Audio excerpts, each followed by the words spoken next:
Okay, on November the 1st, the Agency on Bay Management, Natural Resources, and Environmental Impact Review Committee had a meeting. And we're supposed to hear a summary of that meeting. Are you giving one? Yes. Okay.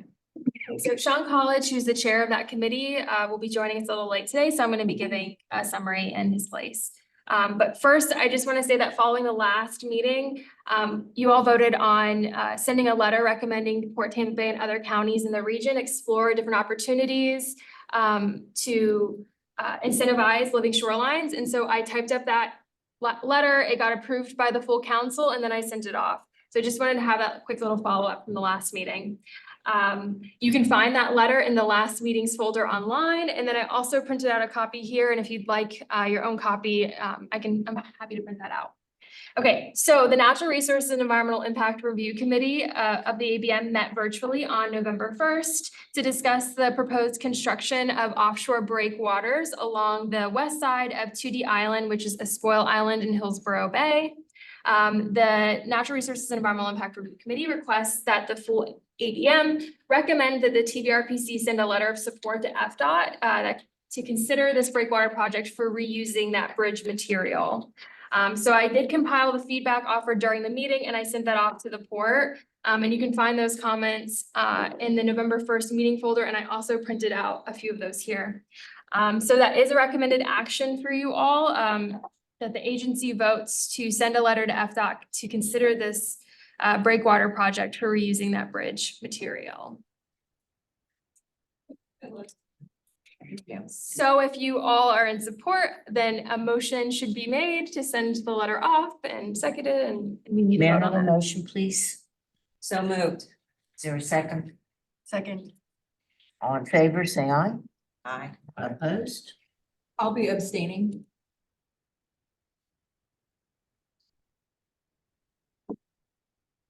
Okay, and so we're going to assume that everyone online then also voted in favor of that motion. Okay. Okay, we're going to have Chief Warrant Officer Eric. Would you please, you're with the Coast Guard, and you're going to give us a summary of the oil spill, right? Yes, And it occurred in Seaport Manatee in September. So you're going to talk about what you all did. yes, ma'am. Thank you.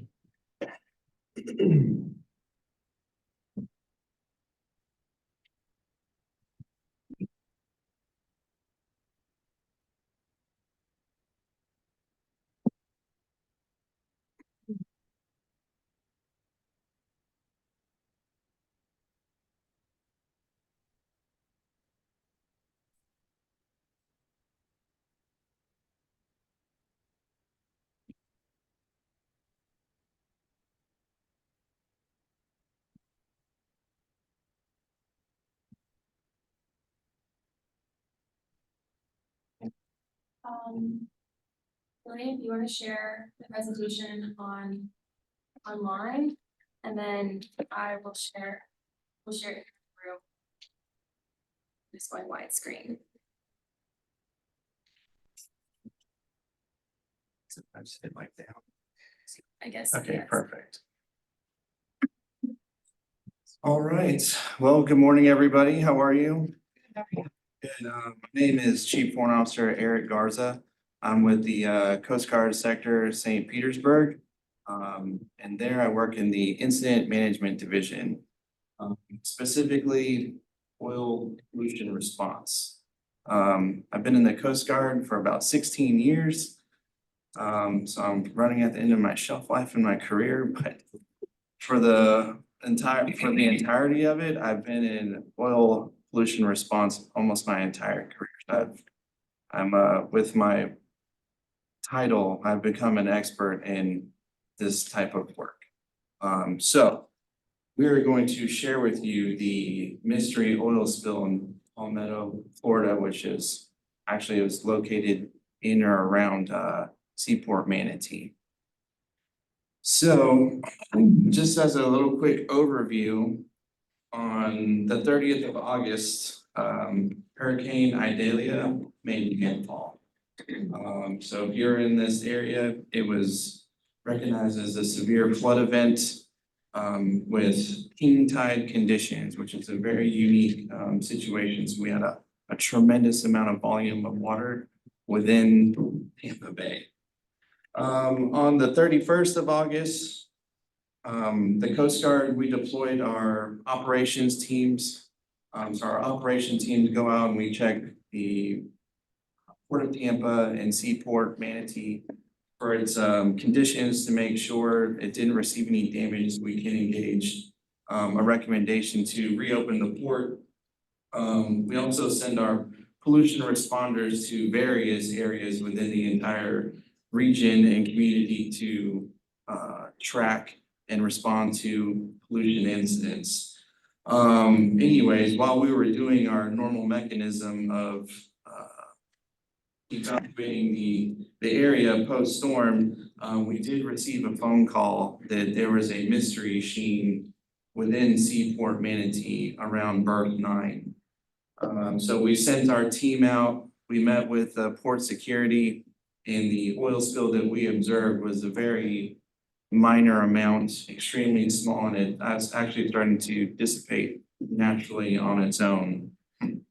Well, the next day, around somewhere between midnight and 6 a.m., the Coast Guard was inundated with many calls.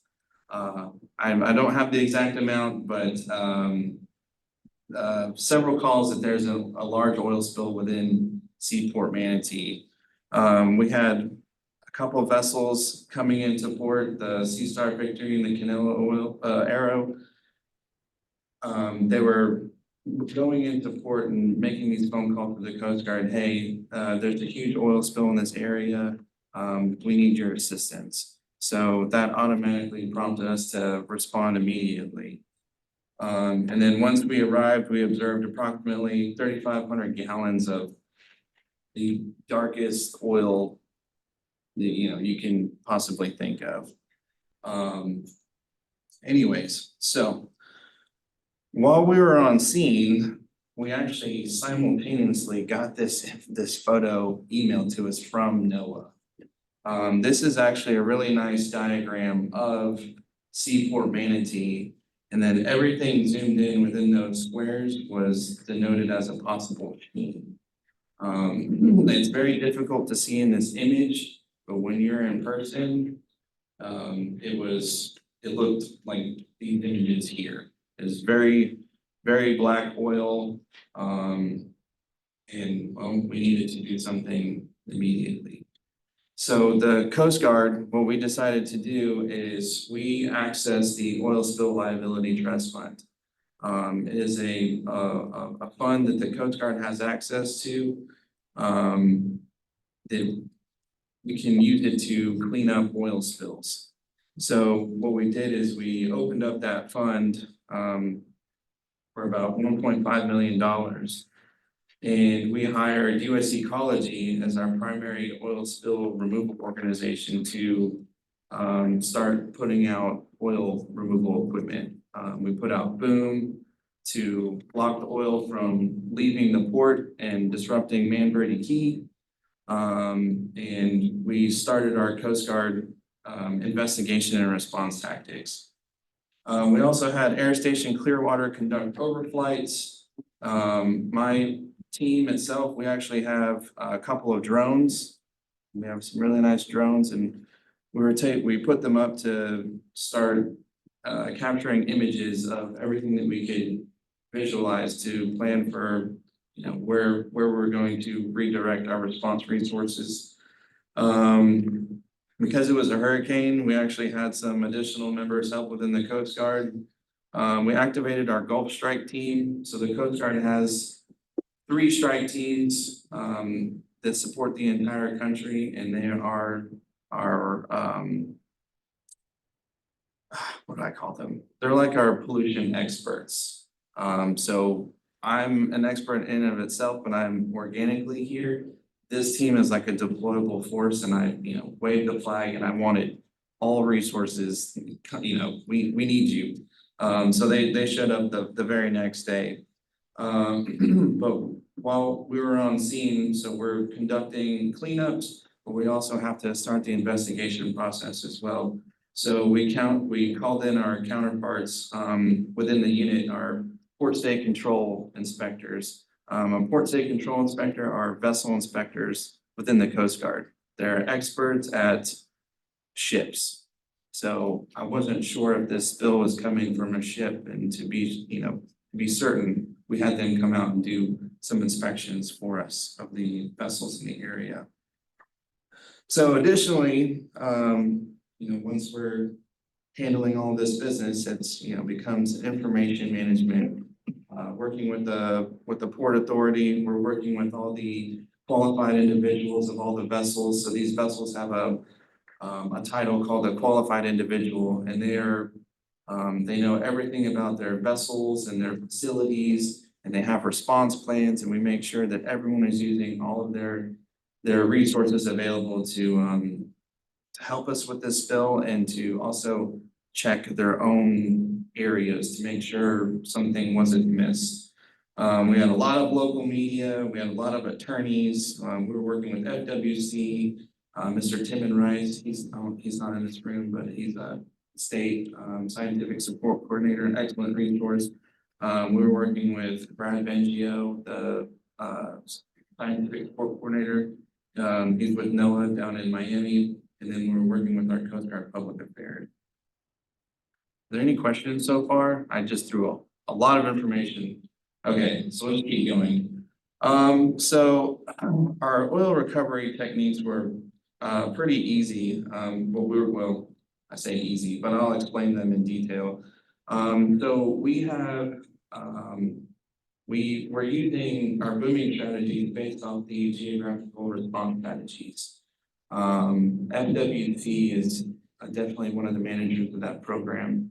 It's an excellent program. I highly recommend checking those out if you don't know what they are. But we deployed boom based off their strategy. So these strategies are essentially, it's like, I don't want to call it a book, but a program that has a map overlay of the entire this side of Florida, and it gives us techniques that we can use. So we kind of eliminate the process of trying to figure out on our own, which is very helpful when deploying boom in certain spots. We're using drone skimmers, which is a oil removing device. It'll take the oil right off the surface of the water. We're using pressure washing techniques, we're using absorbent materials, and then another thing called physical hardening. So here's a nice image we use this with our drone. You can see the ship here, and then it's outlined, that little tiny orange line, that's the boom that we put in place. The majority of the oil was trapped within that area, so that boom act as a containment device and kind of kept the oil in place from escaping the Port Manatee area, and we didn't want it to impact Manberry Key. So the image on the right, that is a drum skimmer. This little guy down here in the corner, it has like a oilophilia. It likes oil only and not water. So we put this thing in the water and it spins and it collects the oil and it just scrapes it off into like a containment. And then we can put it into a vacuum truck and then get rid of it. It's a nice device. I think this one was pulling maybe about 12 gallons an hour. It's a slow mechanism, but its efficiency is very high. So pressure washing. So the oil that we observed was 6 oil. 6 oil is a very thick, dense oil, and it is very sticky and very tacky. So when we saw this oil, it actually had not only coated the inside of the port, but it was all over the boats as well. So we had to clean it up. We can't just let these boats take off with oil all over them. So we were practicing some techniques to make sure that we didn't damage the seawall or these vessels. And what we ended up using was kind of like a medium pressure washer. And it's this image on the right is called a hot sea. We were able to use very hot water. The temperatures were about at 180 degrees. And with that temperature and that pressure coming out of the hose, it essentially kind of warmed up the oil and it kind of melted off, so that way we could recover it and get rid of it safely without causing a significant amount of harm. Let's see, physical hurting, this was definitely one of my biggest, and this was a huge savior. Physical hurting is essentially if we had, well, there's oil in the water and we use a gigantic water hose to blow it out. So one unique thing about this operation is we did not close the Port of Manatee. We did this entire spill response while allowing it to continue to be open. Seaport Manatee is responsible for 70% of the fuel in Southwest Florida. And with that hurricane, a lot of the trucks and a lot of the storm prep, they were short on the amount of fuel that they had available. And we had a fuel vessel that it needed to come in to refill all of our supply. So it was imperative that we did not disrupt commerce, and we worked around it. And it looks silly, but this moved a tremendous amount of oil away from a seawall, so that way we can bring in a boat safely in an area so that boat did not also get contaminated by the oil spill. So let's see.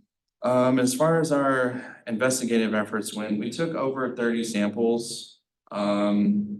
This is kind of like what our sampling techniques look like. The image on the left, they're taking samples directly from one of the bilges. It goes into like a bunch of small glass vials and we send it to our marine safety lab in Connecticut. And what it'll do is we have a fingerprint mechanism. So we took a sample of the spill in the water and we took various other samples from the boats and the facilities nearby. And if any of them match, it would tell us. But unfortunately, it came up with negative results. So we took samples from all of the boats, all of the facilities, and none of them matched the actual oil in the water. And it's a very accurate process. It takes a really long time to do, but the precision is spot on. So not only did we take samples, but we did full-blown vessel inspections of all the vessels in the area. We conducted facility inspections of the 2 facilities. We combed through hours of video surveillance. So Seaport Manatee was very forthcoming with everything that we could find to track down where this oil spill came from, and we didn't find anything. We conducted shoreline assessments with FWC, with great interest of Man-Brady Key, and I'm confident to report that there was no oil impact to Man-Brady Key. So not only did we look above the water line, we looked below it too. We hired Resolve, they're out of Fort Lauderdale, commercial divers to conduct a dive survey of the port itself, looking for cracks, old pipelines that, stuff that you can't see that's hidden below the water. And we found nothing. It's very exhaustive efforts, but that's what it came down to. So media interest was extremely high. It gained regional and national attention. We had some congressmen visit. This is Congressman Vern Buchanan. We also met with the Manatee commissioners, had a lot of interest, and they made a couple visits. And then here are the final stats. So it was a 22-day response. We spent approximately $1.17 million. We recovered 20,500 gallons of oily water mix. We recovered 6.4 tons of oil debris. Now, oil debris is just all the vegetation that we take it all out. Because once that stuff is contaminated and it goes out, it just spreads all over the place. So that includes the vegetation, and then all of the absorbent materials that we used as well. We had a total of 50 responders and, you know, a really great stat is 0 safety incidents, so no one got hurt. Which is a good thing, because it was over 100 degrees every day. It's very exhausting labors of work. I mean, we're working 12-hour days. So it was pedal to the metal to clean up this oil spill. Are there any questions? You said 22 days, that was from the time of discovery to, you said it was all clean. Yes, and then, you know, just so you know, it's not like, oh, 22 days, we're done. We worked with DEP and FWC to come up with a how clean is threshold. So, you know, we kept cleaning until everyone was satisfied with the amount of work and effort that we put in. Where's that strike force based out of? So that strike team, that one specifically is in Mobile, Alabama. The other is in Fort Dix, New Jersey, and then Nevada, California. And were they here the whole 22 days, or did you guys take over? We were, so the first day we were on our own, and then after that, they were here for the remainder of it. Still no idea where that. No, nothing yet. What's that used for? Do you know? What is that used for? Yeah, number 6 fuel oil, what's that? Oh, sick, I'm not sure. It's used for a variety of things. I mean, it's used in asphalt and it's maybe used for bunkering purposes. It's used as like a coating oil. It's a very raw material and it's used for a lot of things. Yes, ma'am. Oh, Question. Would you, because some people can't see you and we don't always know who's speaking. I'd like to hear some more questions. Say your name and did you want to say something? Yes, I did. I'm Colleen Weaver with Pasco County. So you surveyed the vessels there, and if I remember correctly, the timeline that you said that there was an initial call and they thought it was small like the first day, is that what I heard you say? Yes. So what about the ships that had already left? Was there any way to figure out who left that port, but right prior to that spill?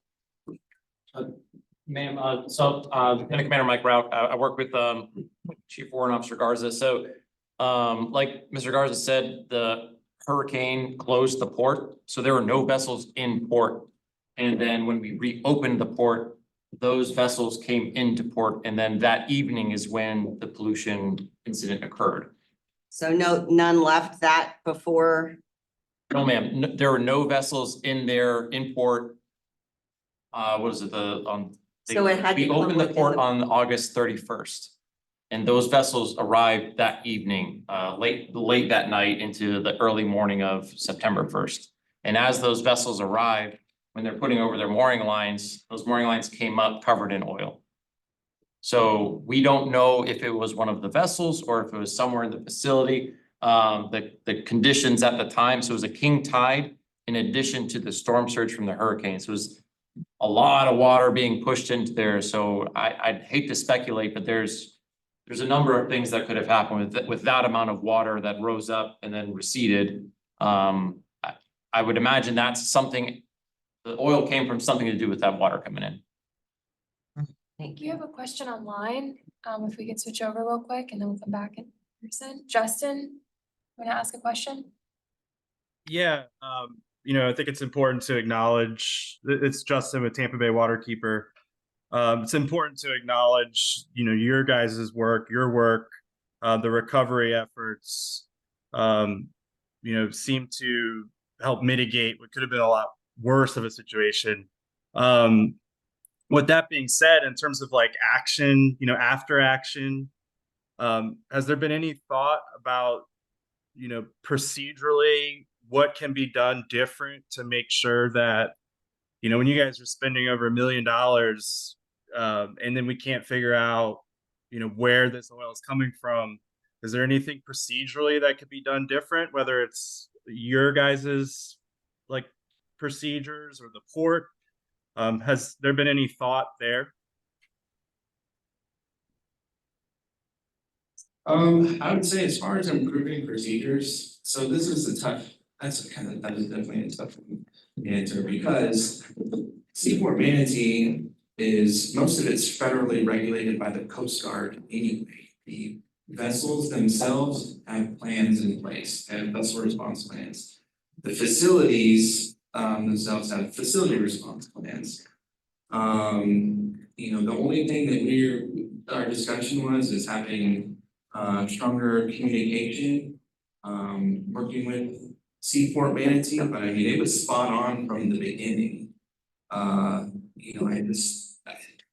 Really kind of hard to explain. It's a mystery. I mean, that's why, the amount of effort that we put into this thing, and we use all of our Coast Guard resources, all of them. We've been tapped into using, they're called Coast Guard investigators, kind of like NCIS. We have special agents within the Coast Guard that do very high crime stuff. They're like detectives. I mean, we threw everything we have at this thing to determine where this oil came from, because we do have a responsibility. And you spend that amount of money, it's not like, we'll just write it off, it's no big deal. No, that is not the case. We will do everything we can to get that money back.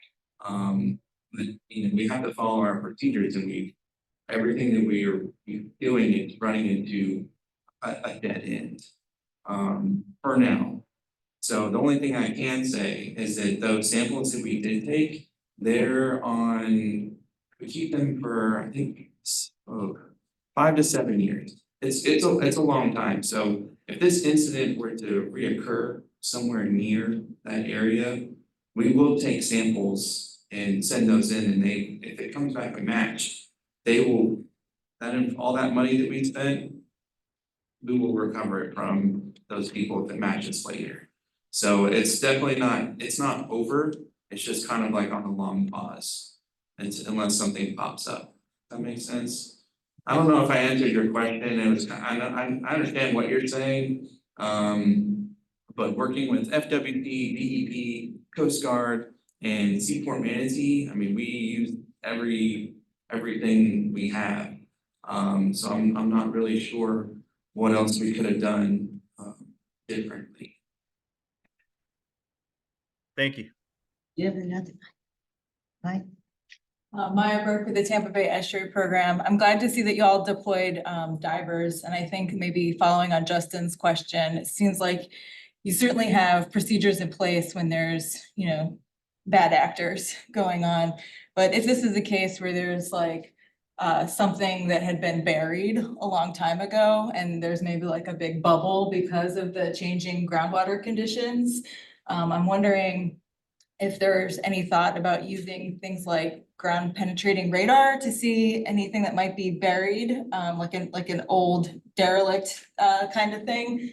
Because that to me is that's been some of this speculation. I know that you guys aren't in the business of speculating, so I'm not asking you to do that, but like, are there any kind of action like using radar or something like that to see if there's maybe like just an abandoned tank somewhere, or like some kind, just like an older piece of something that had been stable and then is no longer stable? Sure. So I know what you're saying, and I think if the spill were to continue, I think we would have probably moved into something like that. But the spill didn't grow. It was just kind of like here's a certain amount, and as we were working, it went away. So if we were to do that, we have to pay, or we would have to add to that fund that we had open, and I don't think any of that stuff is inexpensive. So we would have to, that is definitely an aggressive tactic. Yes, sir. To add on to that, so that fund that we use to pay for all this stuff, it's for oil cleanup operations. It's not necessarily to investigate like a full-on forensic analysis. We clean up the oil. In the process of cleaning up the oil, we use all these various techniques to try to identify a source. We did look at all of the facility drawings of Seaport Manatee, and there's no pipelines that go under the water in that basin area. So we investigated every possible pipeline that we were aware of, and we came up with nothing. Yeah, I'm thinking more like, you know, like if you get a lens, like there's a density difference, obviously, and so like you could just get like a glove, and I'm thinking about like in the residential settings, how many like buried oil tanks people have. Sure. So like that could also potentially, you know, be part of an explanation for why I wouldn't keep on going. But I obviously don't think we ought to be, you know, we don't need to add to the cost unnecessarily, but in this area, I think we have quite a bit of partnerships, and we could consider reaching out to someone like the University of South Florida, who's used that radar technology like on the graveyard studies, for example. But they might be able to come in, it might be of interest to them as researchers, and we might get a better understanding of some of the lay of the land underneath that's not mapped. And so just a thought for how we could better collaborate on an ad hoc basis when we get these kind of mystery situations, because I know nobody wants to be the guy in front of the, you know, cameras that says, we don't know. Right. So. And I think in that certain situation, you know, we're always willing to partner with whomever wants to come and help. It's just a matter of like the funding piece. We may not be able to fund something like that. So if they were to come in on their own dime or someone else's dime, like I will take all the information that anyone can provide us with all their fancy equipment. I'll take that all day. It's just a matter of like, we cannot pay, we have restrictions on what we can and can't pay for, but I agree with you, like that would be wonderful to have some kind of technology like that. If, I don't know if I imagine you guys are activating incident command and you're having like regular meetings. So like we did this with Piney Point amongst researchers. And maybe just like having, many of us do not need to participate in those calls. Y'all need to focus on what you need to focus on. But having an opportunity for some of, you know, the research and management community that's sort of outside of that incident command to, you know, offer those kinds of resources, I do think that that's a possibility in the future. So just a thought. Thank you. That's a great idea. Yes, sir. You know, just thinking about it, as far as you all are concerned, we're talking about less than 100 barrels were released. And, you know, you collect 20,000 for oily debris, but your initial estimate was less than a 100 barrel spill, which to me would indicate, you know, you could put that all in a tanker, which argues for Maya's, you know, long buried old piece of debris that could have come all the way from the Skyway, because again, we're talking about really heavy oil. And if you had a sheen the day before and then a bubble the next day, we saw that in the Tampa Bay oil spill in 83 when the 90s, when you know, the oil popped up after running along the bottom. So you know, it could have occurred, the spill itself could have occurred pretty remote from the location. And the channel brought it into what was a fortuitous place because it was captured there. And so that's just an observation that I would not even follow up on. I just keep that in the back of the line. We got the signature on it. If we see another thing like that, we know what we have. My question is, are we doing a DARP? Are we doing a damage assessment and restoration plan, or is that I'm not familiar with that term, sir. what the damage assessment and restoration plan is what you do after the spill has been cleaned up to assess what you need to do to make the environment whole again. And you the DARP may have been included in the work study because of the fact that it was in the port. I mean, you could use the heated water to clean the seawalls and stuff because it was, we'll call it an environmental sacrifice zone already. And you didn't have to worry about damaging critical environmental resources. And so it may have been washed out, but I'm just wondering whether we did do, or NOAA would know if they're doing it. NOAA usually do plan. So we certainly worked with NOAA and FWC, both of those scientific support coordinators. And fortunately in this spill, we were able to contain it to that port basin. And the most sensitive area right outside of that basin is Manberta Key. And we verified every single day that no oil was escaping. So fortunately for us, all that's in that port basin is concrete seawall. Right. And so there is no environmental impact at all that we are aware of. and going back to your comment about like where the oil came from, like, sure, it is possible that it could come from, say, the Skyway, but I feel like if that were the case, then it would not be just located in Seaport Manatee Basin. I feel like that oil would have popped up in a number of locations, and so it's certainly possible, and maybe the tides were perfect to create that scenario, but I think that would be very unlikely. But we're certainly open to any ideas or leads. I think it's not as unlikely as you think, and I think that if you go back and look at the record from the Tampa Bay oil spill that happened at the mouth of Tampa Bay in the channel, there was an outgoing tide, and everybody said, oh, there's a nice little sheen. And for 3 days, we took a deep breath and said, oh, boy, we bit the bullet on that one. And then boom, the oil popped up to the surface and then came back to shore, because in that case, it was bunker crude, but it is very conceivable that the oil moved along in a subsurface behavior following the contours of the channel. And you know that Port Manatee is the channel. So but I wouldn't just dismiss it, but of course, it could easily, when the tides change, it would have gone in a different direction. Lots of things worked in your favor if in fact that oil spill occurred outside of the port. And if it occurred inside of the port, then the chances are better that we would have found it already. Now, I feel like I have to say this because the Agency of Bay Management is the voice for the Bay. So Manatee Key is a spoil island. We created it, and there are some, valuable habitats on there, but there's lots of invasives, there's lots of rubble, it's lots of, dredged material. The most significant resources right there are the seagrasses. Those seagrasses are, beautiful mixed seagrass resources. They are genetically diverse, they're reproducing on their own, and they're really the foundation to the Bay. So I don't know if you guys know that, but I'm glad you protected Manatee Key, but the seagrasses are the most important resource right there. Yes, ma'am, and of course, and I think just highlighting, like, we didn't only protect Manatee Key, like, Sure. that everything that was in that port basin, we were able to contain into that port basin. So of course, the seagrass and all of the other environmentally sensitive areas in that whole part of the bay, we were able to contain it. I just use that as an example so it's more of like a.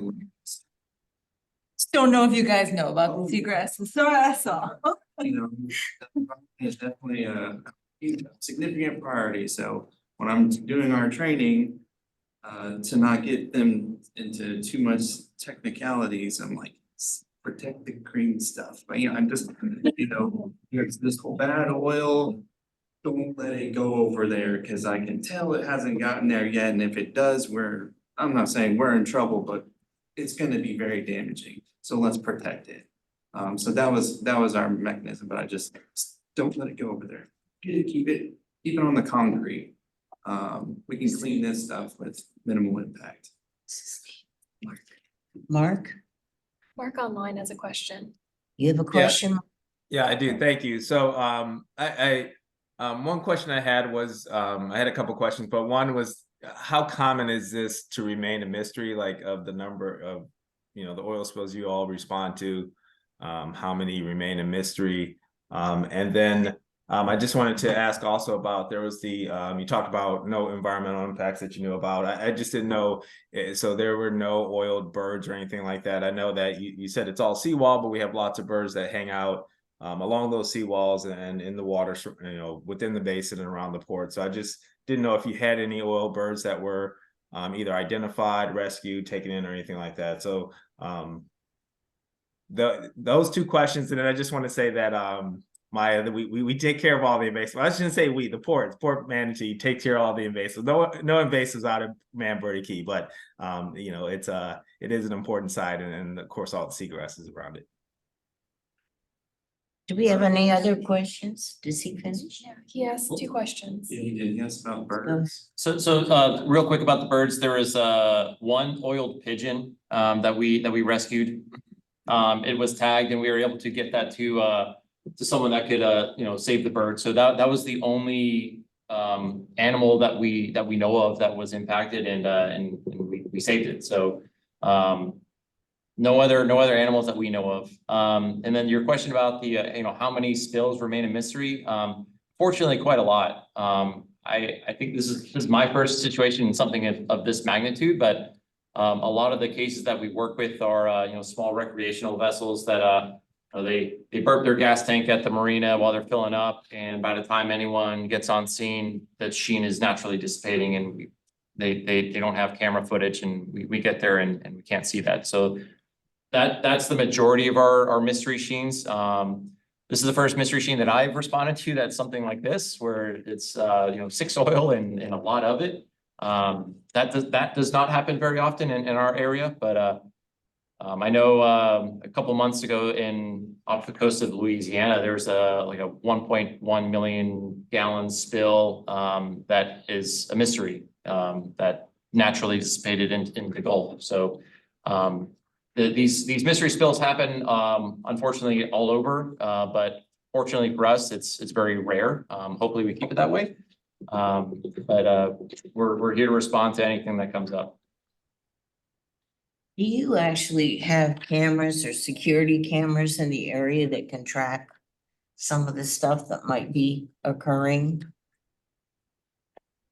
I wouldn't just call them security cameras. So You want to report traffic.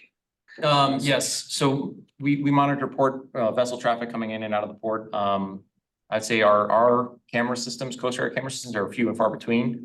We rely a lot on FDOT. We get a lot of footage from the Skyway, for example. We have access to view that footage, and whenever we go to a facility, we have good working relations. We can ask for any footage that they have. So Seaport Manatee was very helpful in that investigative part, where they gave us all of the footage and we combed through hours of it.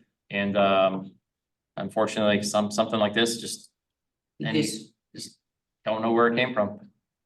Any other questions?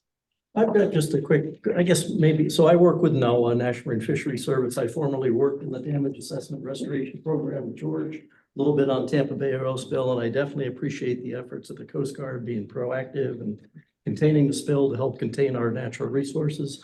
There was a similar spill off Fort Lauderdale probably 22 years ago called the Mystery Oil Spill. It's similar to that. It was out near the Gulf Stream, but it washed ashore near Hollywood Beach, et cetera, that kind of area. I guess my question is, if this oil that's sampled is held, for lack of a better term, in captivity for 5 to 7 years, if there's no responsible party identified within that time frame, then you probably cannot legally pursue any type of an Oil Pollution Act violation. Is that correct? Correct. Yeah, so those oil spill samples are very sensitive. So the slightest, if you fill up your fuel tank, that signature is different than what it was before you filled up your fuel tank. So it's that sensitive. So unfortunately, like holding it for that long, it's I don't want to say it's a formality, but it's the off chance that something were to come up and there is that exact match, then sure, we can certainly prosecute it, but I don't think that happens very often. Understood. And I'm sure the port and Coast Guard has already explored prior vessels that may or may not have been Port Manatee at that time. Yes, so fortunately for our investigation, the port was closed. So, Prior to the spill. yes, so it was closed because of Hurricane Idalia, and then I see. once it passed and we reopened the port, that's when these vessels arrived. And they put over the mooring lines. Oh, they're covered in oil. So we don't know if it was the vessels or if it was the facility or some underground tank. We don't know. Understood. And I hate to say that we don't know, but unfortunately.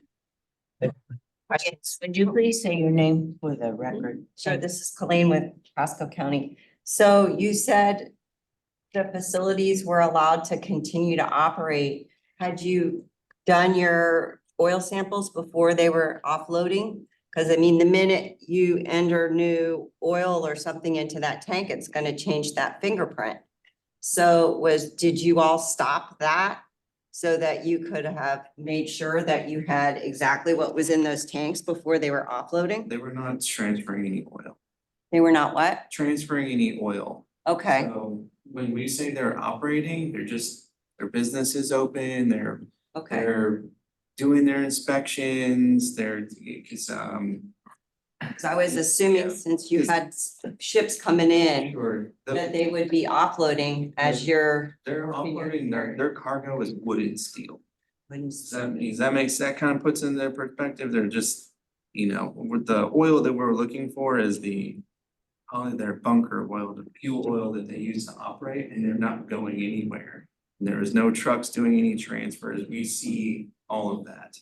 So, Because I thought you said you needed the oil to come in, they were waiting because there was a shortage with the gas, so. So Yeah, I missed that was after those Right. vessels that were in port or that came into port, they were bulk carriers. So that, like Mr. Crowley said, they had wood and steel. We saw them offloading over the couple of days. Okay. A ship was inbound that we had to herd that oil away and make room so that ship can come in and offload their fuel. And we accommodated that operation, and we ensured that there was no spill from that vessel to add on to what was already there. that's a very good question. Well, thank you so much for your presentation. I wish that we had someone in here that could psychically identify. But unfortunately, we don't, we just have scientists in the room. That's- Okay, Maya, I believe it's your turn. You're gonna give us a presentation. Thank you all too for your work. Yes, You very impressed with all the work y'all do. Thank you. Do the screen share. And Maya's gonna give us an update on the estuary program.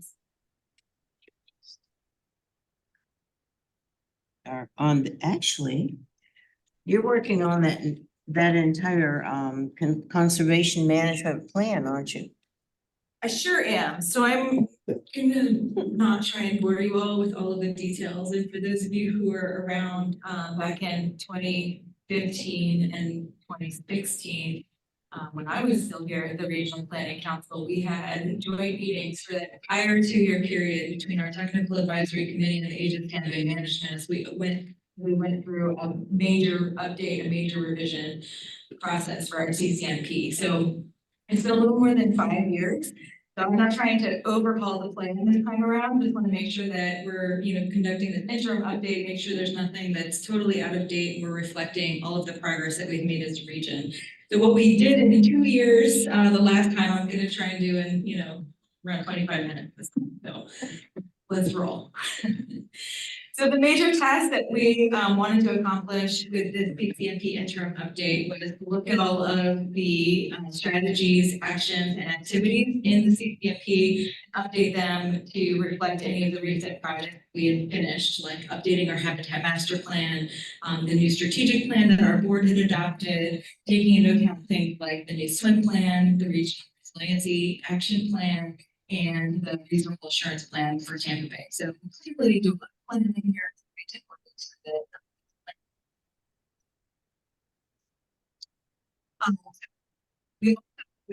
I'm part of that advisory committee this summer to update the research priorities.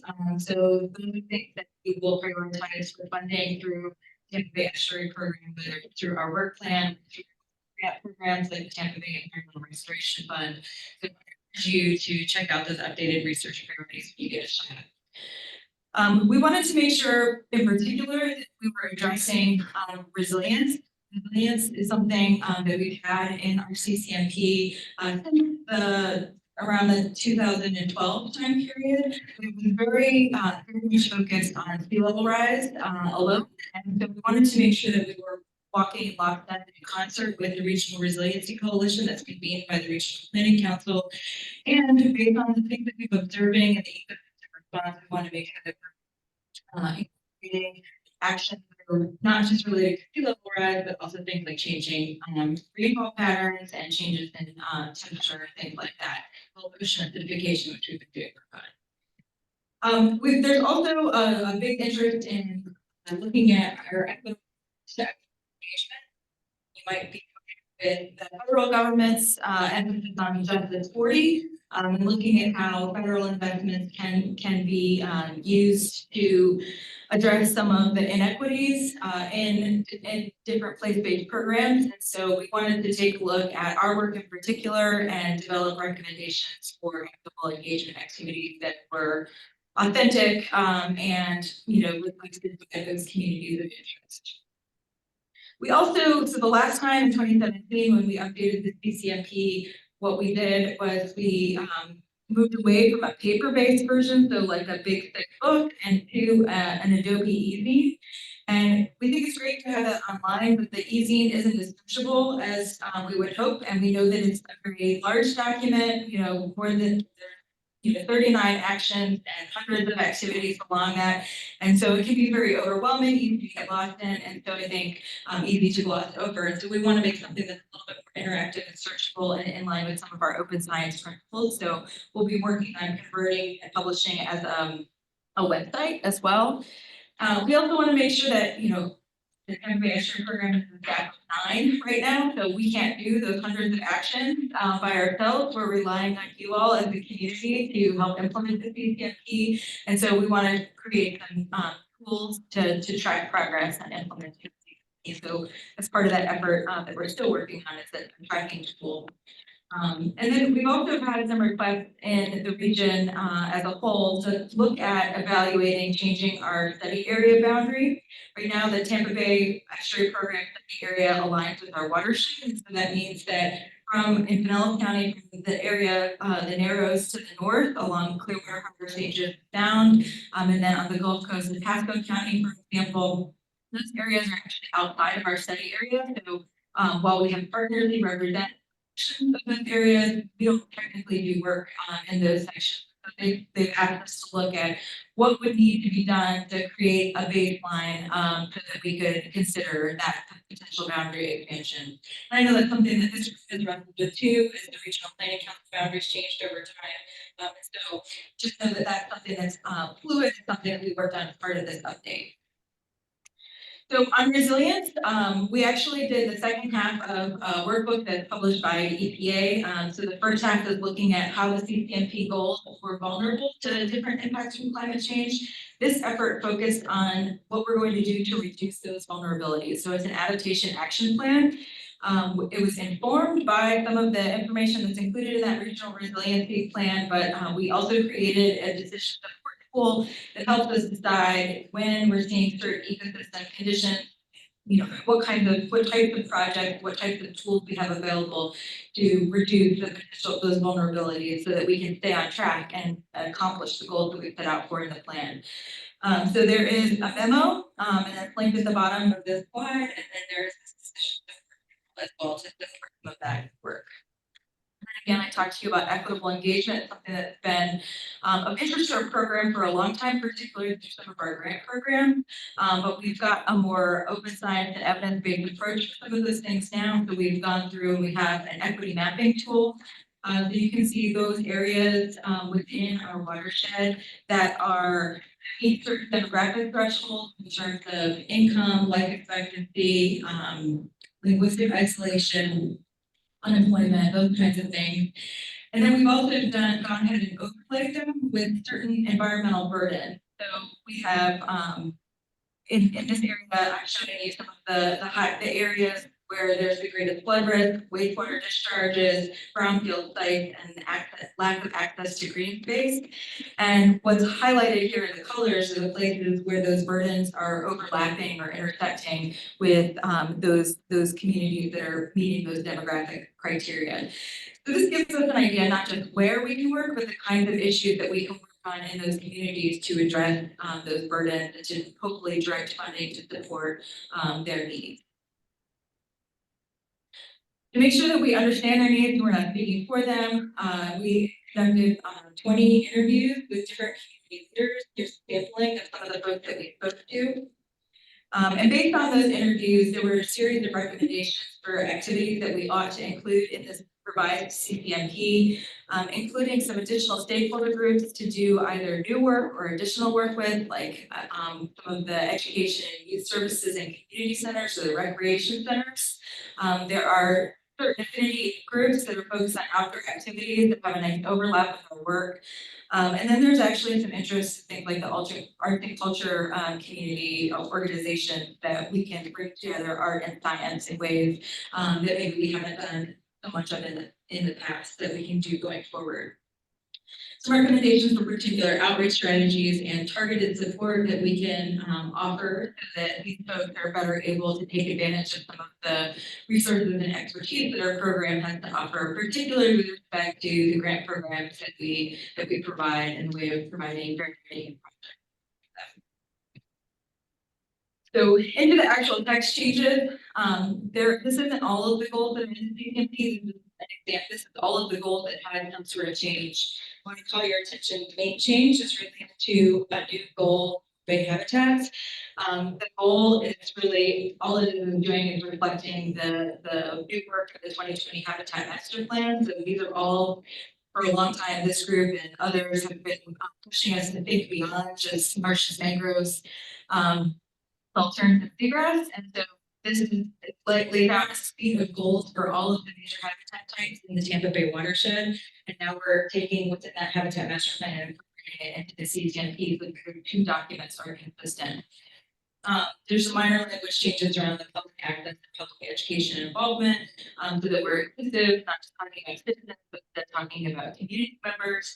And then again, I mentioned before, we have some changes to the language of the goals around climate change, not just focused on sea level rise, but addressing climate change more holistically, the variety of different trends we're experiencing, and also thinking not just about ecosystem impact, but also about community resilience as well. Okay, so I'm going to go through this more or less 5 different action plans. I don't really want to belabor all of the changes. Again, the main point is that most of the changes are happening in the background. If you're familiar with the CCMP, there's like a literature review section at the beginning that's trying to keep people up to date so they can be experts on the history of bay restoration. So we're trying to keep that timeline consistent. And then there's a few minor changes to things like the activities, the responsible parties, the costs that are projected. So we kind of go over some of those things along the way. In the water quality and sediment action plan, this is one of our biggest action plans, obviously it's a priority of the program. And the changes there are primarily related to the concerning trends that we've been in Old Tampa Bay and activities that we're going to do to either better understand those trends and work that we'll do to get that big segment back on track. There's also a couple of additional changes related to new legislation that was passed in 2020, the Clean Waterways Act, related to nutrient removal performance monitoring for septic tanks. And I wanted to highlight that for this group because that's an area where we haven't made a whole lot of progress in terms of actually convening a working group to think a little bit more innovatively and collaboratively about septic tank issues. And so we have changed and added a few different responsible parties. This used to be the Department of Health responsibility, and now it's under the purview of the Department of Environmental Protection. So we've updated it that way. But we've also identified that perhaps the National City Council of Southwest Florida would be appropriate either participants or conveners of a working group to think more creatively about septic tank issues. So I'm highlighting that as something that you all might want to consider, particularly as this region sometimes has representatives in farmland in Citrus County, and so the further you go, the more septic tanks become an issue. So it might be a way to be as well. Moving on to bay habitat.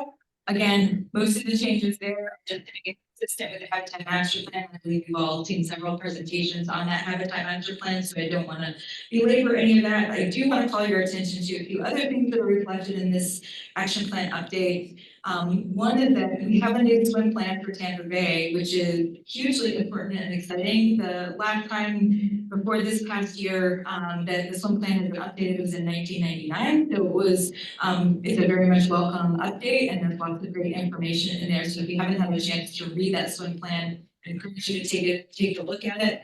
And we've tried to incorporate those things that are appropriate for us to consider into this action plan as well. There's also several changes related to the way that the Southwest Florida Water Management District, that's MF, their minimum flows and levels priority list and their reevaluation. So we have some progress on the Little Manatee River MFL. We have progress on implementing the MFL for the Lower Hillsborough.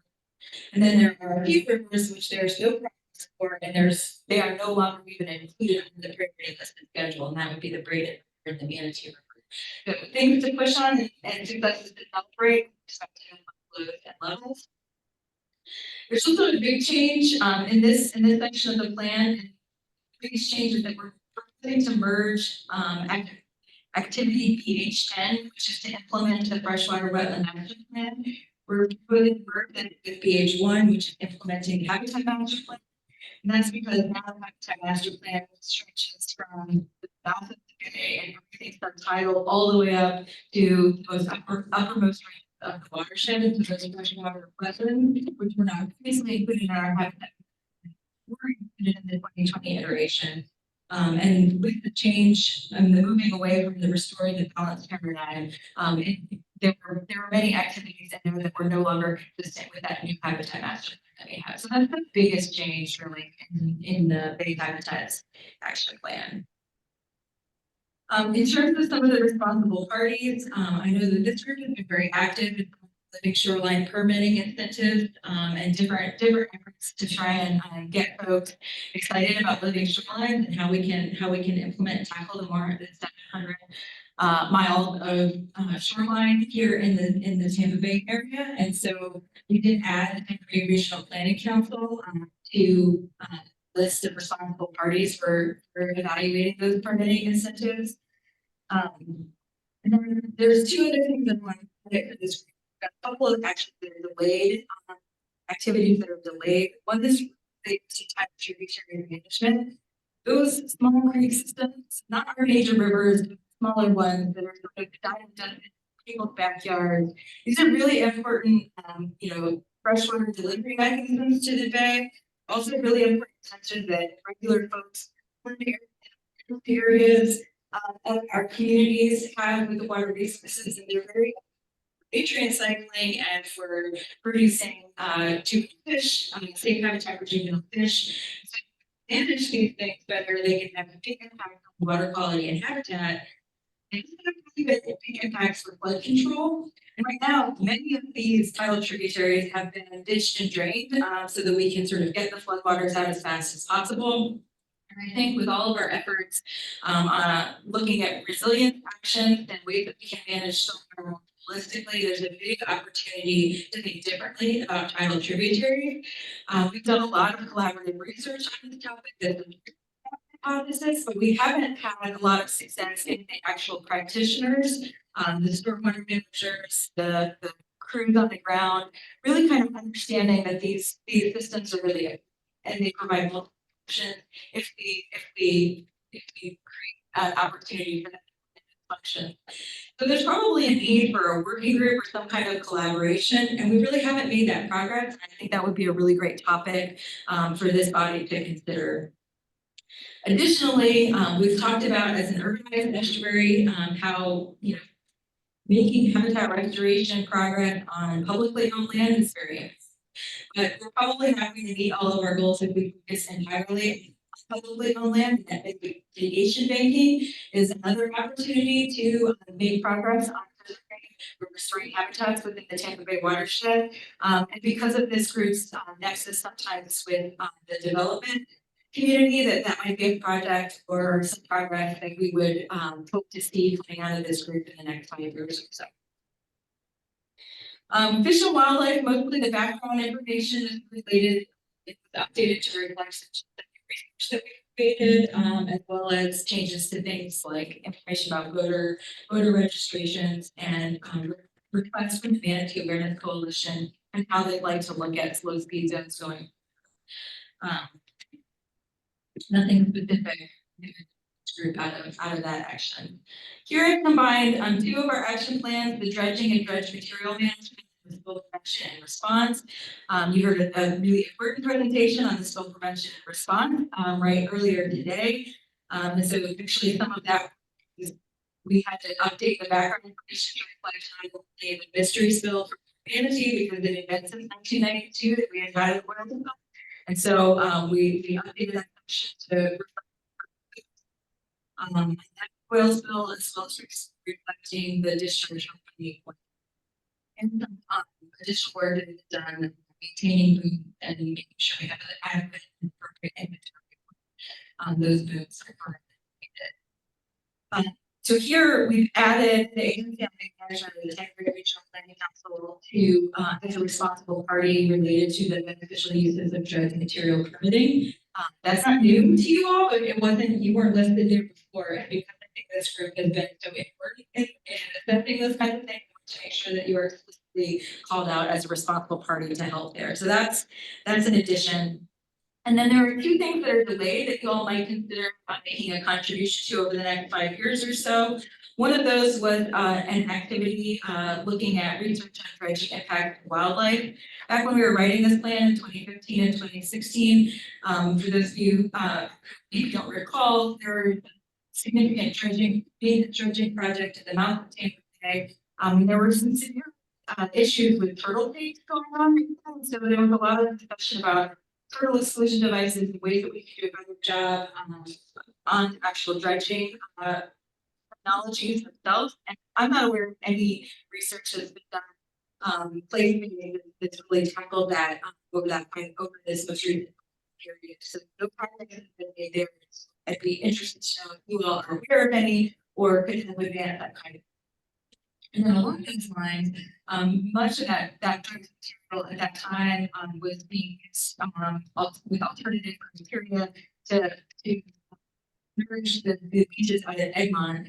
And there were some concerns about the need for best management practices with respect to beach nourishment, and particularly how those practices could be used to minimize impacts to wildlife. And so there hasn't really been like one. I've actually reviewed some papers of people together those things, but I haven't seen it actually get. There's still a need for that guidance on BMPs for beach nourishment activities. So we've added that as something that might be relevant for this group coming forward. And this last one I'm combining three different action plans, invasive species, public access, public education involvement. Again, a number of these kind of background information changes, tweak the activities to reflect the stakeholder interviews that we conducted with the 20 community members, reflecting some delays because we just haven't really had the stigma being the cooperative invasive species management area being super active in this area, so we haven't accomplished the goal that we're setting. The last two is changes in climate change and local implementation action. I think if you're too close to it, that's why it's, I don't know.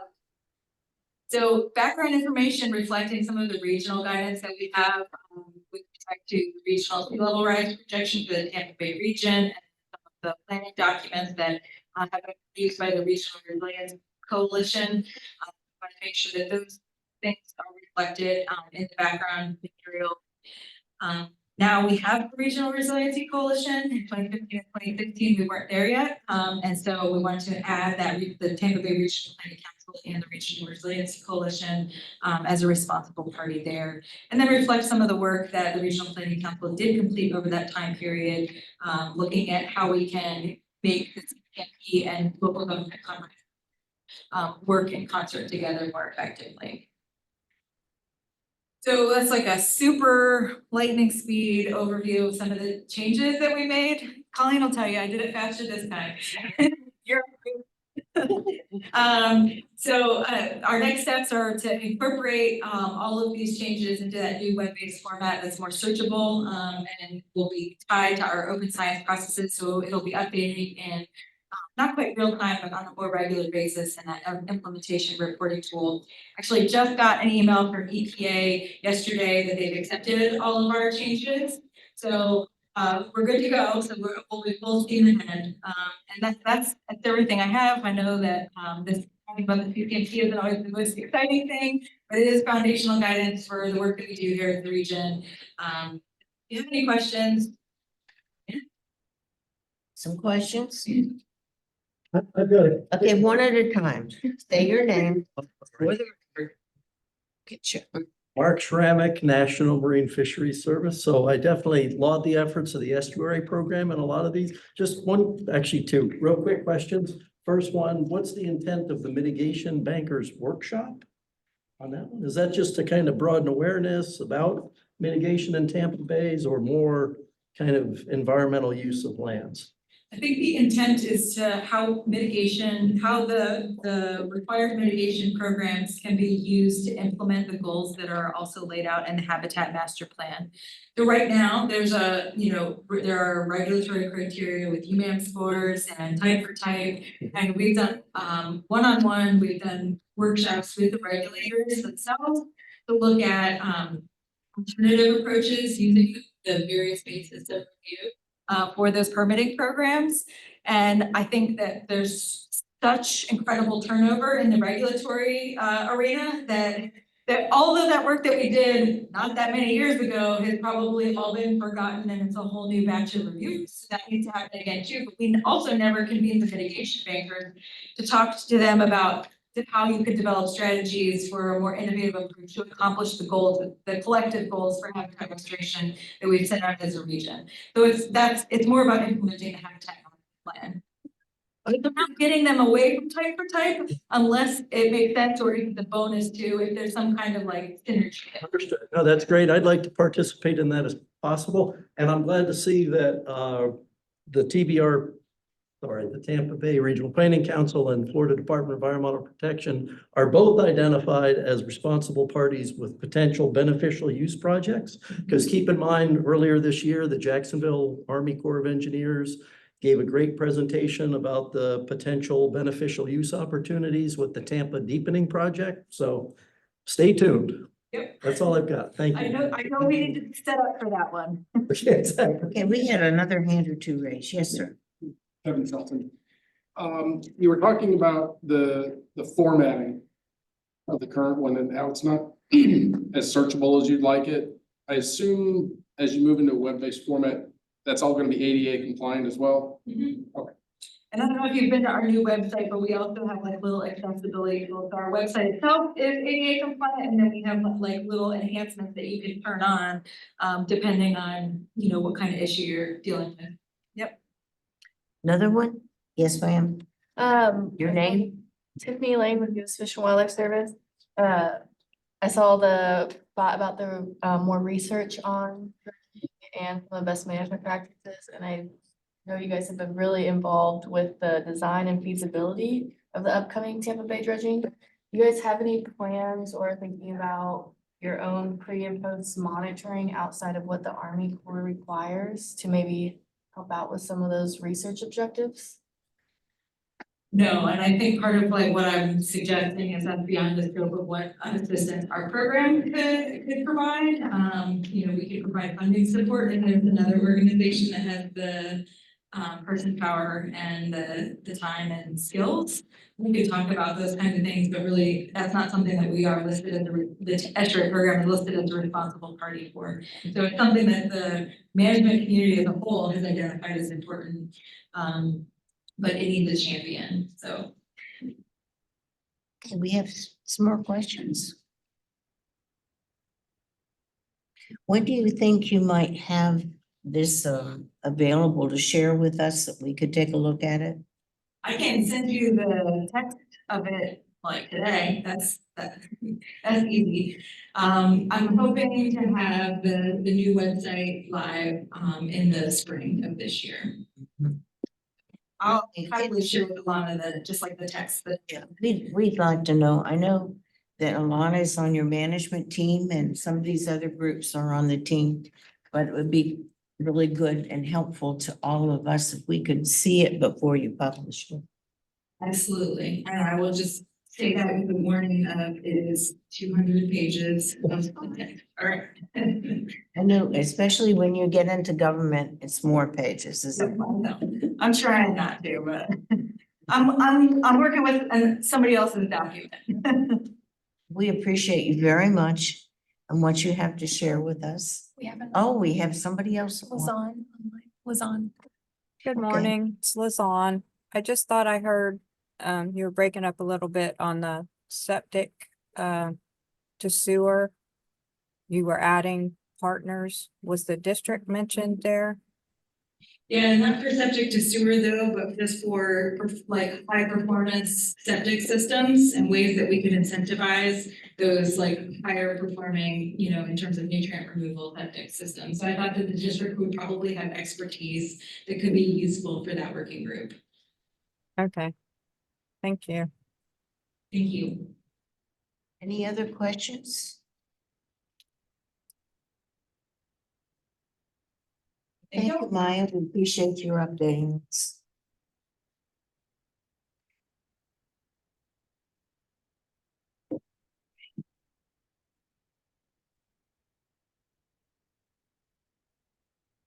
Alana's gonna be talking to us about some operating procedures that are being updated.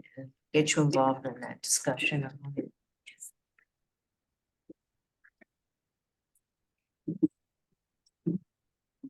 Excuse me.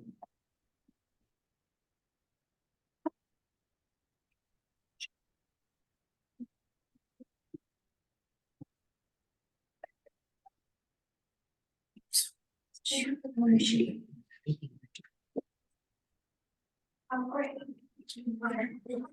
Or get up and stretch a bit, free to do that now.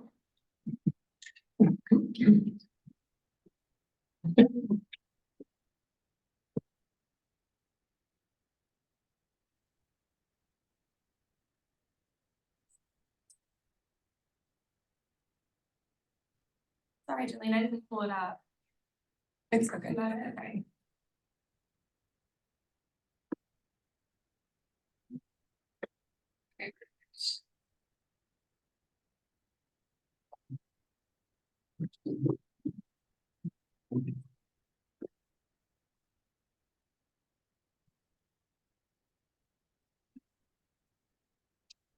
Alrighty, so the last update to the organizational statement and the operating procedures for the agency on Bay Management, as far as I could tell, happened back in 2011.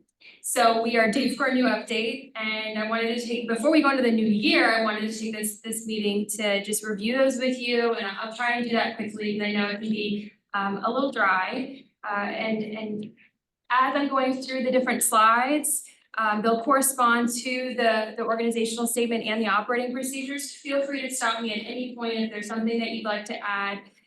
So we'll have a conversation about these. There might be things that we need to edit in these, and then my plan is to kind of wrap them up as proposed changes and then present them at the March meeting for you all to vote on. And then after that, they would go to the full council for their approval. So just to start off with this presentation, I'm gonna just review quickly how to navigate our website real quick, and then we'll go into the organizational statement and then the operating procedures. First off, because I know we have some new members, welcome Kathleen, and I think we have a few others. For you to find everything related to the ABM, we have a wonderful website. Go to tbrpc.org/ABM. That's where you will find information about the ABM. It's where you can sign up to receive emails. So if you get an email from a colleague that says, hey, I want to get emails about the ABM, send them here, please. And then you can also find all of the meeting material. So if you scroll down, you'll see the meeting materials and resources. We have links to folders that you'll find minutes and agendas, all the presentations. And then if we have like letters of support or other accompanying materials, they're all there. And then if you look underneath that, you can see the participating organizations. You'll see a list of everyone who's a member on the ABM. You'll find our operating procedures and the organizational statement. And then you'll also find some information about the 2 active committees right now. And then just to kind of position us and to explain the importance of the ABM, I have a quick little summary history slide. We were formed in 1985. It was the first management entity for Tampa Bay. It's created to help support the Future of Tampa Bay report that was developed by the Tampa Bay Regional Planning Council. We've done some a lot of quite notable things, including helping to establish the swim program, getting the Tampa Bay Estuary program, and Sarasota Bay both designated as national estuaries. Also our Bay Sounding publication, it's been running for over 20 years now.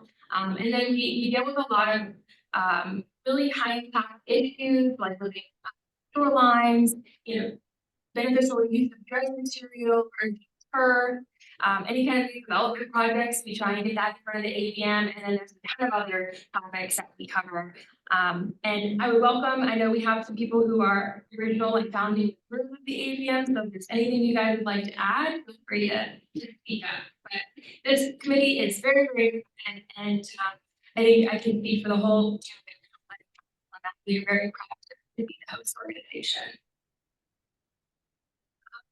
Okay, so we're gonna go into the organizational statement now, and for those of you online, you can find it in the meeting folder, in addition to the ABM website, and then I also have copies up to the front for you guys in person.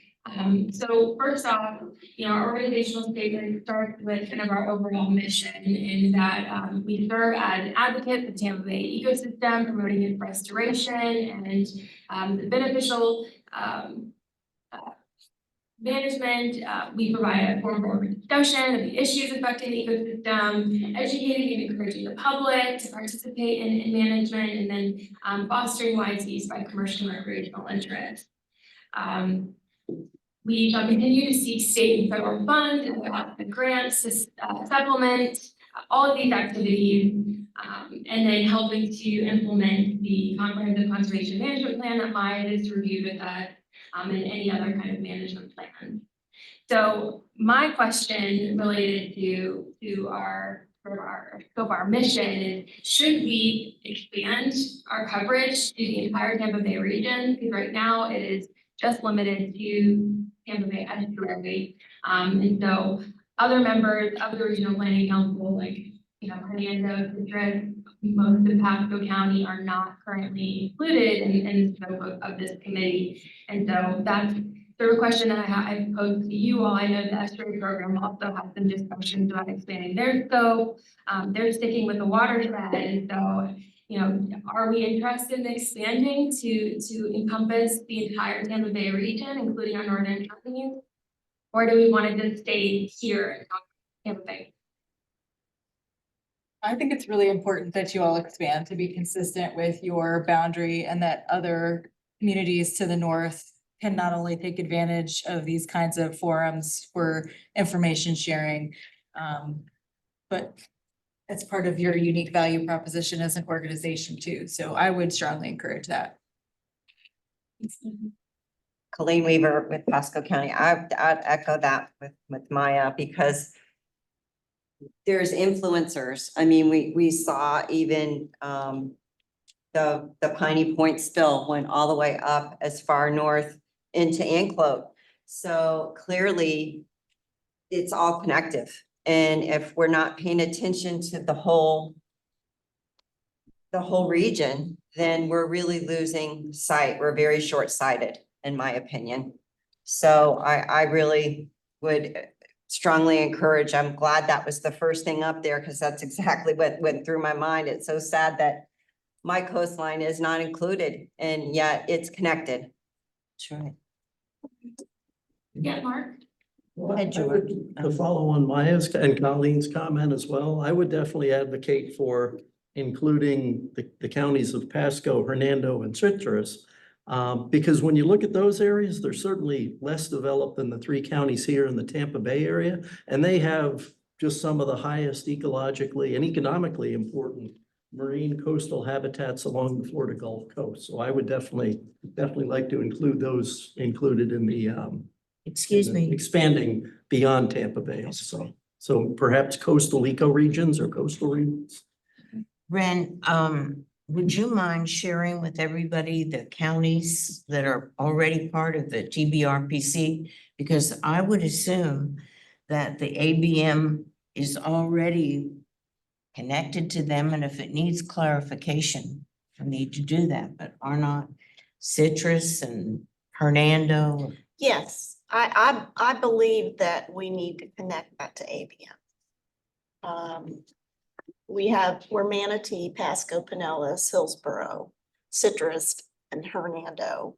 And Citrus and Hernando are becoming a lot more active in our resiliency efforts. And it just makes sense that we incorporate them as well into ABM discussions. So I'm totally for that, but our chair is sitting right next to me. So this guy, of the council, so he can weigh in too. Yeah, I mean, it's sense, as an organization as well as, in reality, those ecosystems affect the ecosystems here in Tampa Bay and they're important, so. So just so everyone knows, we're all in it. George? Yes, I guess I'm gonna urge caution, but I agree completely.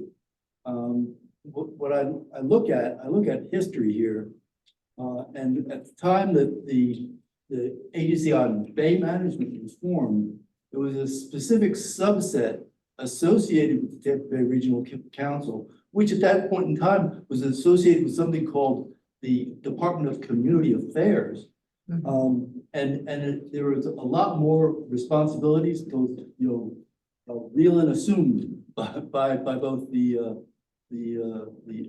ABM as well as the Regional Planning Council. And so to expand the mission of the Agency on Bay Management to include non-bay issues and even non-water issues, I think is a good idea. You're gonna see the membership list is gonna have to zing into a group of 100.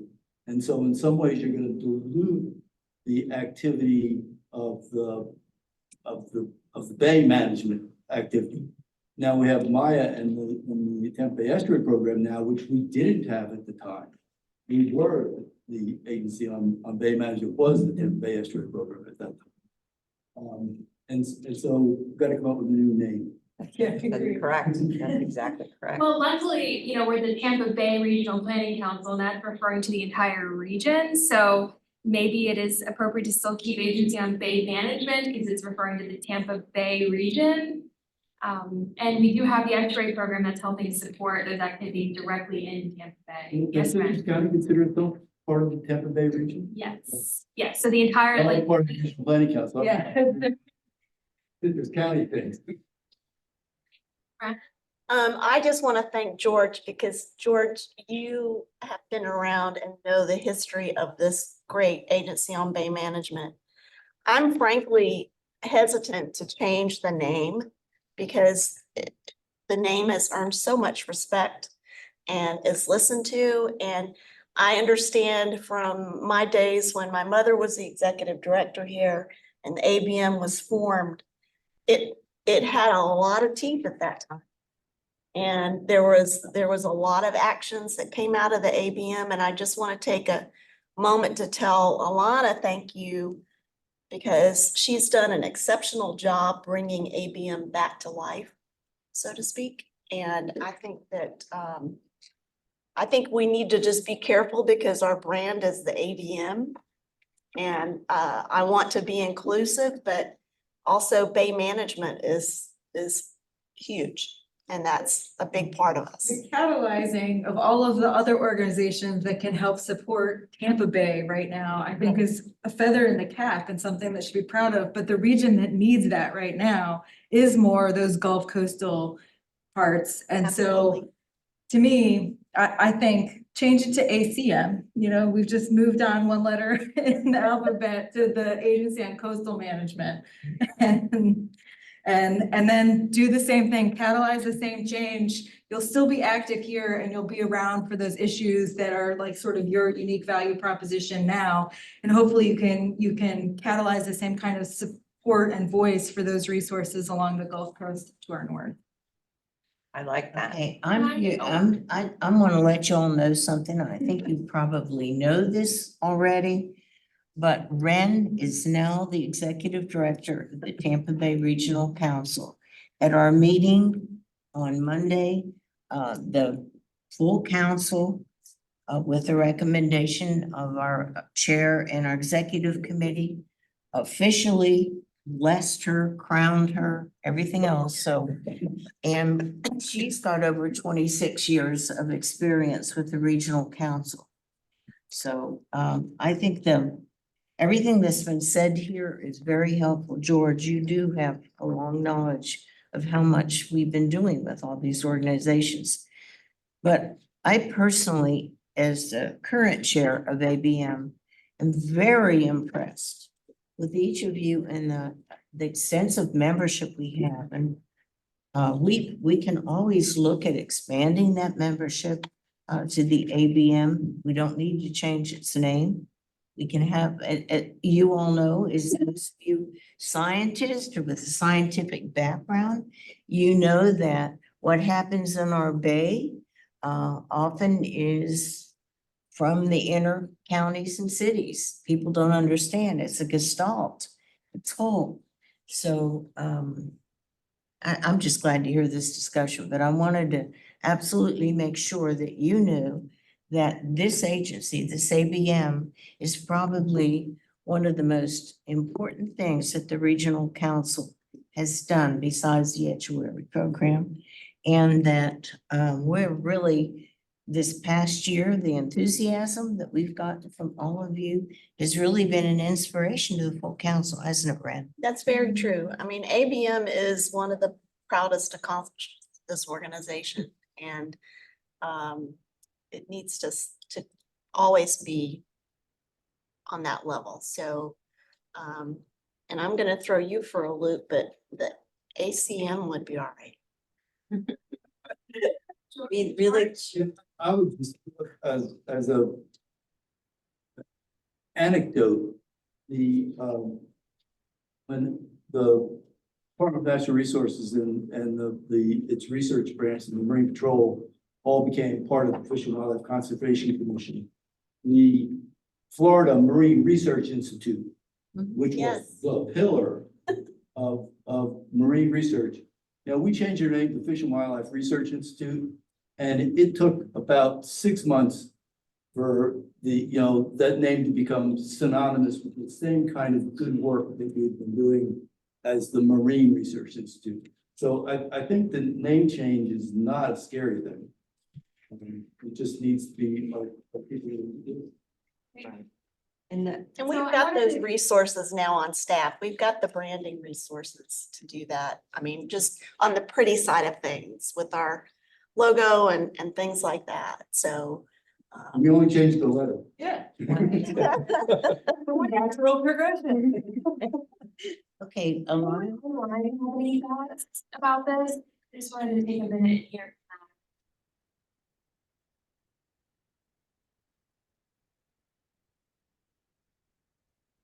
Oh, Natasha says the Agency on Bay and Coastal Management, ABCM.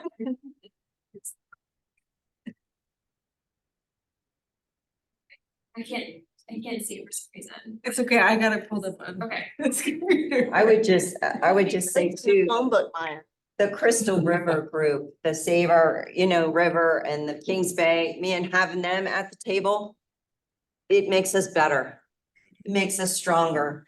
And to it be inclusive with the name, I think would make more sense to me than to just feel like it's, because still people will not understand our growth. And I think it's important to be that diverse and that show that growth in our community and our region. And they make us better. I mean, we already have some of the best in the country, but there's some really dynamic stuff going on up there. That's what TBEP stands for, the best estuary program. There you go. I like it. okay, Alana. It seems like everyone is in agreement that within the organizational statement, I can add some language that expands our reach to include all of those important ecosystems within the Tampa Bay region. The Tampa Bay. Okay. What's the Bay Management Plan? Have you guys done one of those in a really long time? No, I do not believe so. Take that out. Okay. Yes. Yes, sir. Not to throw a wrench in this, but does anybody have a concern with diluting our focus? with expanding that far. Okay. Ask the question. May I just perhaps speak to that? I mean, so if we're gonna open, or it's already open and includes, obviously, we've got the commitment of Pasco County. Occasionally we get Citrus County, and I would think that Hernando County would be involved as well. I would think that if they're invited and participate in future ABCM meetings, that they would provide some level of resources as well. I don't know that it's necessarily going to get diluted, Kevin. I think it might just get strengthened. And we just have to realize that they may or may not opportunistically participate. Certainly Pasco has been, present at least all the meetings I've been at most recently. And also I want to add, and we'll get into this with the membership, but our chair is going to have to select council members to participate on the ABM or ACM for next year. And so perhaps those Hernando and Citrus County representatives that are on our membership already through the TBRPC, that they could, so that we're not having other, like, double dipping, if that makes sense. Like it's the TBRPC members that are serving on, so we're not having to add additional ones, if that makes sense. I think there's another benefit to that because while I know Woody really cares about these issues, you've been like one of the few people that can get this appointment for a really long time because of the geography.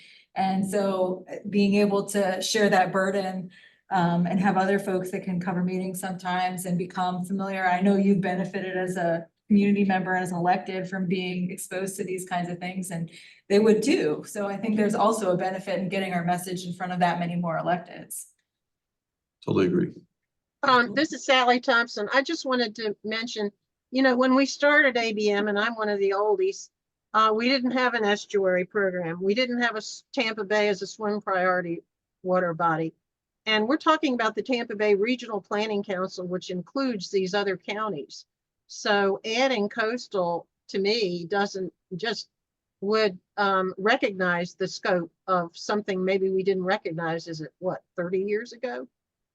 I mean, so I don't think it would necessarily dilute it. My first reaction was negative, but then I started thinking about it and thinking about what the Regional Planning Council covers. And it makes a lot of sense. That's all. Thank you. I think Ren has something here. There's another comment, so you know. Just a second. Go ahead. Just so you know, there's another comment in the chat. Oh, okay, thanks. I like Maya's idea again about, it kind of soothes my heart a little bit if we say Agency on Bay and Coastal Management. No, and that in the name itself shows that we're growing stronger by adding coastal to Bay. And I think I know that Citrus is very involved on the resiliency issues within the council. And I think that it's just a matter of time when Hernando starts becoming more involved. So just for that consideration from the committee on that. Hernando has one of the strongest coastal programs around with Keith Colassa and his crew. So I think that they would be primed for that. There's a comment in here that says, that's asking whether or not there's a Springs Coast Regional Planning Council or identified. Is there a regional planning council in the Springs area? There's not a regional plan. I know that answer. Not yet. There's not, so Natasha, there's not a Springs Coast Regional Planning Council. There is a Springs Management Committee that the Southwest Florida Water Management District convenes, which is like kind of like an NEP light, or they're trying to have a collaborative environment there. But I would say that this exact kind of thing isn't replicated anywhere else. No. And I serve on that Springs Coast Management Committee, and theoretically, if we did expand to include the Springs Coast, then maybe we have someone from that group as a member on this committee. Yeah, that's all that I was kind of implying, is if there's some sort of, versus, maybe the perception of cherry picking a few additional coastal counties, if there's something that identifies that area, maybe just invite them all to join and see if that's appropriate. But a lot of definitions geographically. So we're gonna get into the membership next. Okay, Alana, why don't you move ahead? Yeah, let me keep going. Okay. So like I said, membership, right now in our organizational statement, it says that the agency shall consist of no more than 65 voting members. Now we currently have 45 members. 6 more will be added, about 6, maybe that's up for, that could be fewer or more, from the RPC. So like I said before, Chair Brown will designate which of the TBRPC members will serve on the ABM. And so we still need to do that for next year. So just keep that in mind as we're discussing like potentially adding new groups. And so my question for you all is, are there any stakeholder groups missing from the list? And do you have contacts or suggestions for filling some of the vacancies? And you'll see that as I go through the list. So right now, our current membership, in our organizational statement, it does identify that we have a member from the Florida Senate and the Florida House of Representatives. We currently, those seats are vacant. We have quite a lot of representation from different environmental groups. Similarly with commercial and industrial interests in the Tampa Bay region. We have several universities on the ABM. We are missing someone from the recreational interest group, so someone from recreational fishing. So if someone has a recommendation for that, let me know. We have an elected and a staff person from Hillsborough, Manatee, Pasco, and Pinellas. Right now our spot for the elected in Manatee is vacant, but theoretically, if we added Hernando and Citrus, then those could be the 2 that is designated from Chair Brown from the RPC. And then we would just be adding additional staff people. And then we have each of the port authorities represented on the ABM. We have several of the municipalities that border Tampa Bay. We could add more if we expand our reach. Then we also have different national and state level agencies.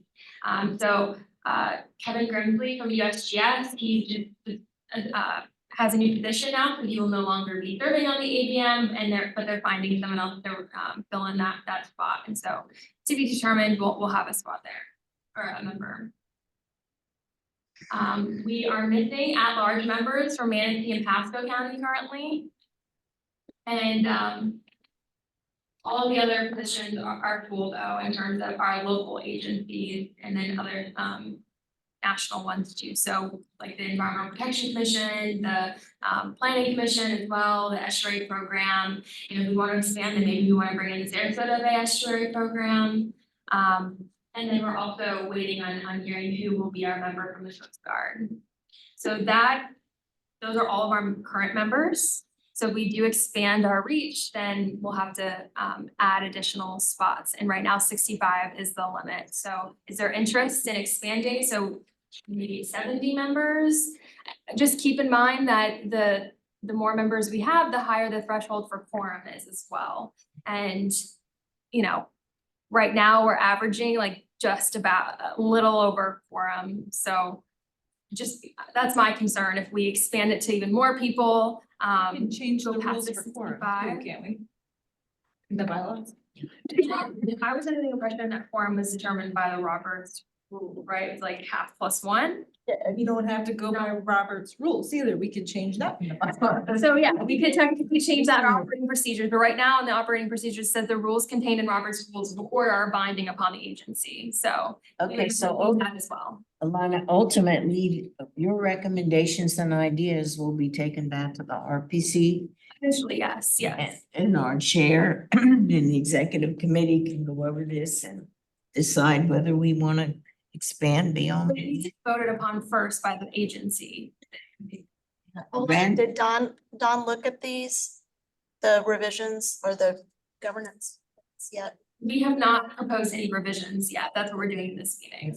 Then once I have an idea of the revisions you guys would all like to see, then I'll have Don review them and then I'll bring them back in March and then you all will vote on them. Don will be able to give us the language to avoid quorum issues if that's possible. I have a question. Yes, ma'am. Since we've had two vacant Senate and House seat, those two have they ever been represented? Very early on. So maybe not a long time. Are those necessary? Could we replace those with the two? So, because they're never gonna help us make quorum, from what I can see. But I mean, I don't know, unless we're gonna get some interest, but the way session goes and things change, I would say, why are we holding two empty seats? Have we invited anybody in a long time? I'm not trying to throw you under, it's just. Yeah, and I've reached out to people before, but no one has just expressed interest in serving. Maya makes a good point because Maya makes an excellent point. Perhaps when we go to the Fricka meeting, Ren, we could explore who from the Senate or the local level people we might be able to talk to or tap. Or at a minimum, suggest they have a representative, because we've had representatives from different elected offices in the past. I'm kind of, I think, falling in line with Colleen, like if they're not gonna participate, and then our best move to engage them is through the legislative committee and, having a day and going up there and, making sure that we're actually active in those relationships rather than like trying to have them take up two seats that they're never gonna. That's a good observation. Yes, ma'am. Every did 8 you- years, they move, they change, so it's like a revolving door for them and it's hard, even their staff gets a revolving door type of situation.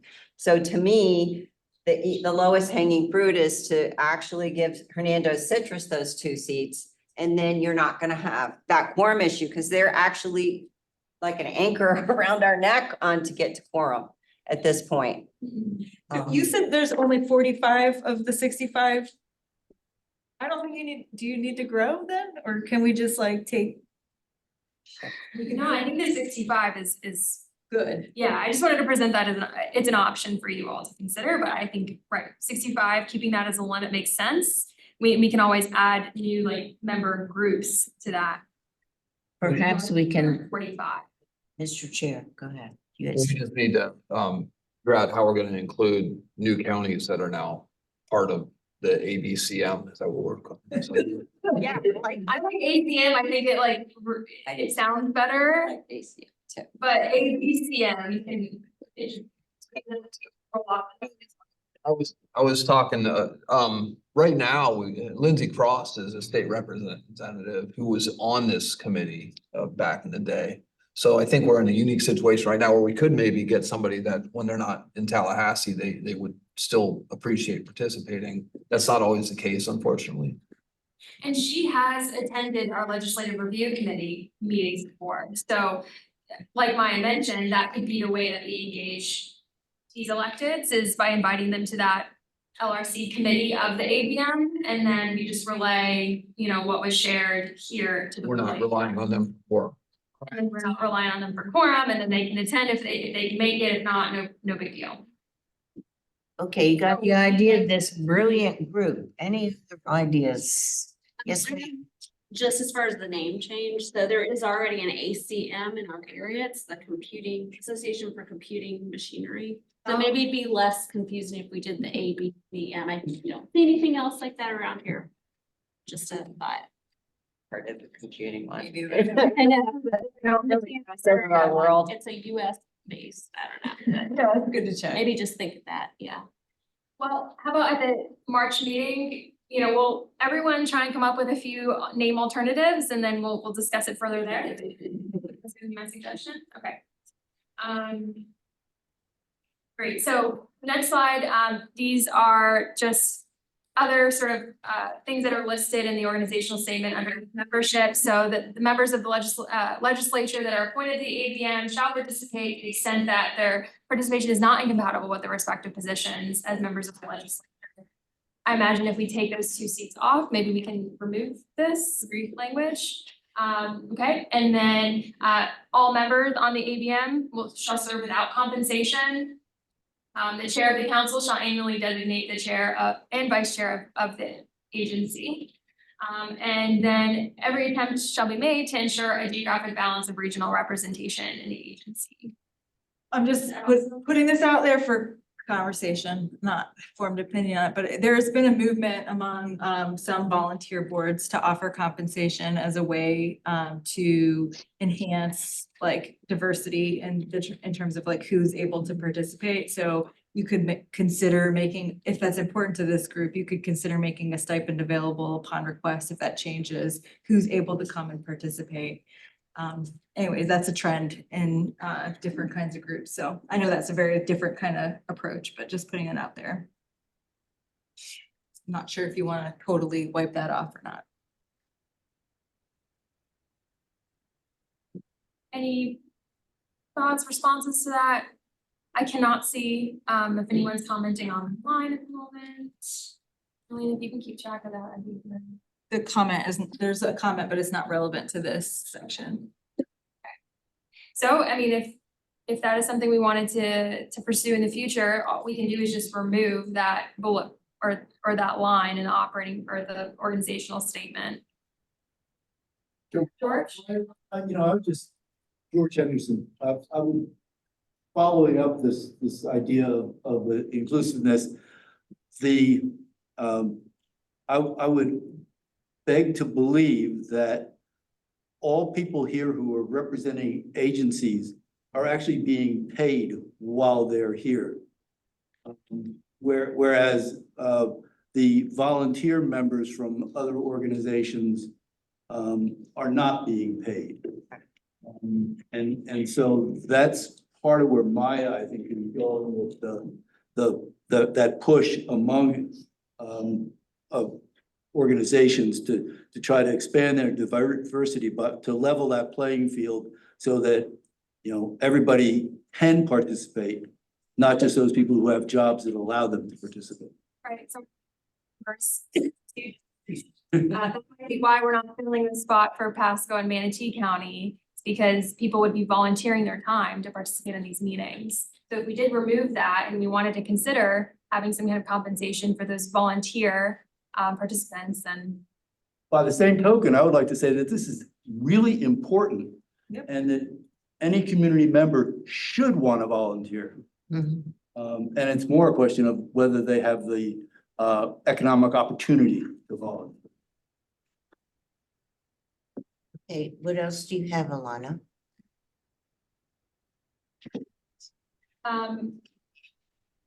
So the next set of points within our operating or our organizational statement, sorry, I keep getting the two mixed up. So our organizational statement really just goes into sort of the duties of the ABM and what we're charged with. And so I'll highlight a few of them. So our meetings will be open to the public, advertised accordingly. We'll cooperate. I think these are important ones that we will bring in all basic local, state and federal agencies and secure their cooperation in implementing that comprehensive and conservation management plan for Tampa Bay and other relevant management plans. So those are what those 3 points are bringing up. And it specifies for the federal agencies which of those we're talking about. And those are the same ones that are highlighted in our membership list. And then the same thing with the state and federal ones, those are listed. So I just kind of abbreviated here for the presentation. But one that is listed for the federal government is the Natural Resources Conservation Service. And we do not currently have a member representing that group on the ABM. So I highlighted that, and if we want to remove it, we can. Otherwise, I can reach out and try and get a member to serve from that group. And is anyone familiar with the Natural Resources Conservation Service? If not, maybe we want to just strike that. Hey, man. So as far Yeah, as, me so too. I'm Mark with Okay. Noah. So if I can find them, I'll see if you can meet. Otherwise, we'll have to. Is someone speaking online? Oh, okay. It was an accident. Mark, please. So I'm familiar with the agency, however, I'm not familiar with any local NRCS agency representation here. Let me look into that and get back. I'm not making the decision on behalf of that agency, but let me do a little bit of research maybe to see if they're here in even in the Florida area, if that might be of interest. And maybe FDACs would be kind of their equivalent in this area. And I don't know in our counties how active they are. They still have a lot of agriculture.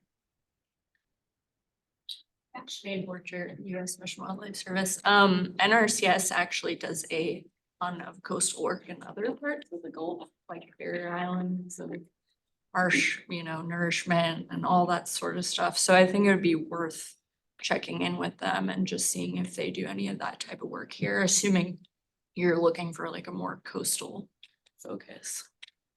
Thanks for that. Any other suggestions or ideas here? So Mark, I guess just keep in touch with me and Yes. let me know if you find someone. If they seem like maybe that they are an appropriate group. And then another that I did want to mention, we could add a spot for them. I know that they're on the management committee for the estuary program is the EPA. They're not right now a member of the ABM. What do you all think about adding a member from the EPA? Huh? Don't. Okay, well, if no one's jumping up and down, I don't have to add them. So I work with Mark from NOAA again, so I work with the US EPA and we are we're commenting agency, usually on federal permits. And unfortunately, as long as I've been doing this for 20 some odd years, there's not been a EPA field person on staff. They're typically in their region 4, which is Atlanta, Georgia. So that person might have to participate remotely on a just opportunistic basis. I think there might be merit in it, but I know they're already overworked. Can't get down here to a lot of projects that I look at. I mean, there's nothing that says we can't bring these groups to the table as needed. Agreed. I mean, there's nothing that doesn't say we are gonna disclude them. But putting them on as a sitting to make quorum might not be our best approach with some of these agencies. I'm hearing you say from this discussion that let's try to get the people who haven't been coming filled or those positions filled first. And any of you who have additional recommendations, I know Alana would welcome them anytime. And you may have information about some of the folks that have been suggested that we need to have. Is there anything else on this topic, Alana, that you think we need? Yeah, to I'm not include? finished. No, I know you don't, but I'm talking about. EPA. Talk to Maya. EPA shows up, quarterly for all her meetings, so they're intimately involved and they know what's going on. And I think that they rely on the expertise associated with Ed and his staff to help us further that discussion. I think we have access to the resources as needed, but to give them a spot doesn't seem like that makes sense. Okay, alrighty. And we're gonna just keep going. So among our other duties, we shall encourage the coordination of the existing regulatory programs and studies of all federal, state, regional, and local agencies involved in the management of Tampa Bay. We will serve as a liaison between the council and other environmental agencies, organizations, and interest groups. And then we will also develop a regional resources library and information system within the council to the maximum extent feasible. We will also annually prepare a summary of agency and members' activities for publication in the Bay Soundings Environmental Journal. And then we shall aspire to sponsor or co-sponsor regional environmental conferences annually, emphasizing growth management and natural resource issues in the Tampa Bay watershed. So these two that I've highlighted, the first one being that Regional Environmental Resources Library and Information System. So the estuary program does a great job at hosting a lot of different resources for the Tampa Bay watershed. I can keep this language in there. If you all have suggestions for other resources that we can host on our website, and we have right now a Regional Red Tide hub of resources And that's just for, red tide, but, we're happy to make other hubs per se of data, pointing you to the right data and agencies and frequently asked questions and that kind of stuff, if you think that would be appropriate. Otherwise, we can remove it off of the duties of the ABM. And then the next one, before we get into discussion, Vicki attends, she's the editor of Bay Soundings, and she attends all of our ABM meetings, and she continually writes stories based on the different topics that are brought forward. And so I would suggest we amend from annually preparing for publication in the Bay Soundings Environmental Journal to maybe just recognizing that she's continually, I can give you a little history on that. Okay. We're done. Sure. So that one, I believe, was put the one about the annual activity was put in there as an attempt to maintain the continued relevance of the agency on bay management, and that would suffice, that would serve as the state of the bay summary, which is something that the estuary program produces on at this point, we would do it on a 3-year basis. So it was sort of like one of these attempts to make sure that you maintain relevance and whatever. And so there was a special issue of Bay Soundings that, we would go out and solicit projects that were completed by you all and other partners. And then there was a special insert for one of the issues, and none of that has been happening. And we're gonna continue to produce State of the Bay. So whether or not you wanna have something edited in there, just to support the ongoing publication of Bay Soundings, I think that would be great, but try and get it to serve these other things. I don't think it's doing that. Right, that's what I'm suggesting, is that we just recognize that Bay Soundings continues to publish stories, in conjunction with what's the topics that are presented at the ABM. And I know she cites the agency on bay management in many of those stories. And so I think that would be sufficient, rather than preparing this whole separate sort of annual report or summary of activities. Which is a good segue to a reminder to each of you. We presented this at the council as well.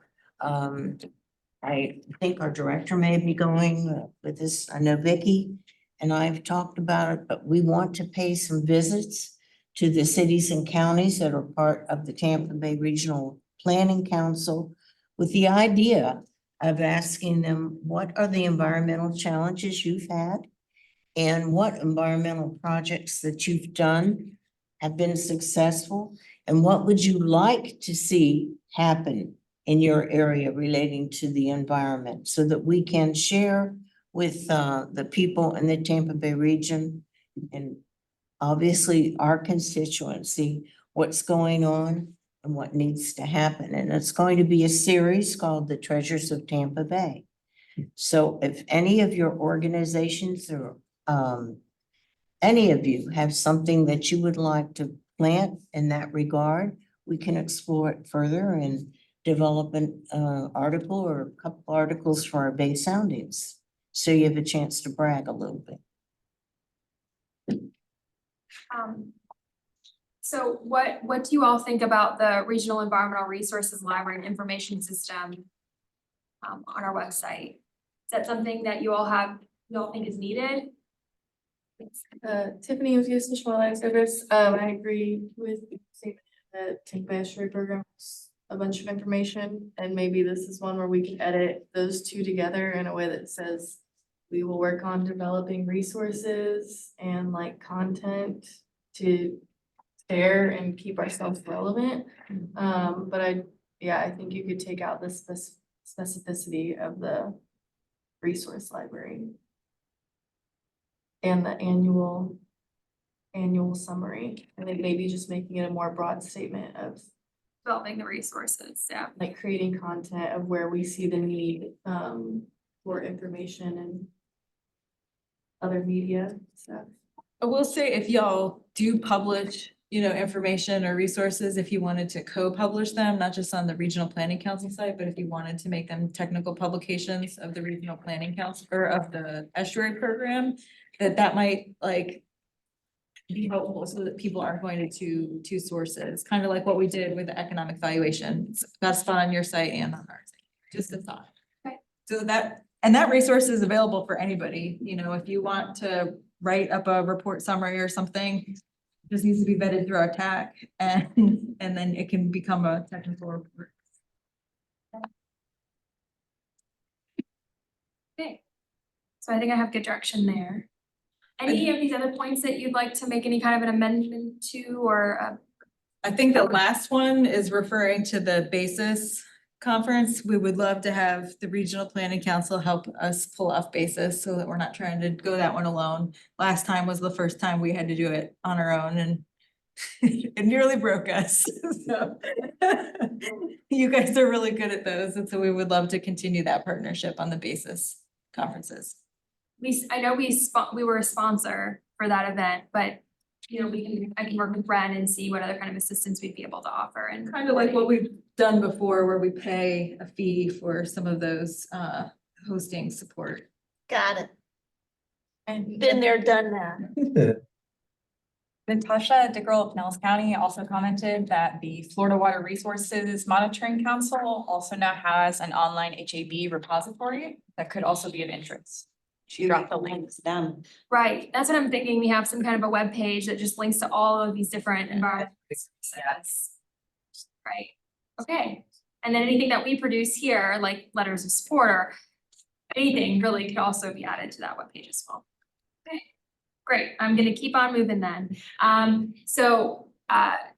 The last thing I want to say for the organizational statement, the last 2 points are that the chair of the agency shall have the authority to create committees and special task forces as needed, consistent with the powers and duties of the agency. And then any amendments to these rules must be accepted by the agency. So that goes back to how I will compile these, make, you know, add some text or, you know, strike through some, and then I'll present it at the next March meeting for you all to vote on. And then after that, it'll go to the full Regional Planning Council for them to vote on. Okay, operating procedures. Let's get right into it. So parliamentary procedure, it first tells us that the rules contained in Robert's Rules of Order are binding upon the agency in all cases where they're not consistent with these operating procedures. So that was discussed before. If you want to remove the Robert's Rules of Order from our operating procedures, we can do that. I'll just put it out there. I think this is Maya with the estuary program. For a collegial body like this one, I think operating by consensus is the most appropriate way to go, especially as this group has evolved over time. The Consensus Building Institute has a handbook for, it's basically like Robert's Rules, but for consensus-based processes. And I personally like that. Don probably won't because he'll have to read a whole new big handbook and it's not as familiar to people. So I don't expect that to be a popular opinion, but I do think that there are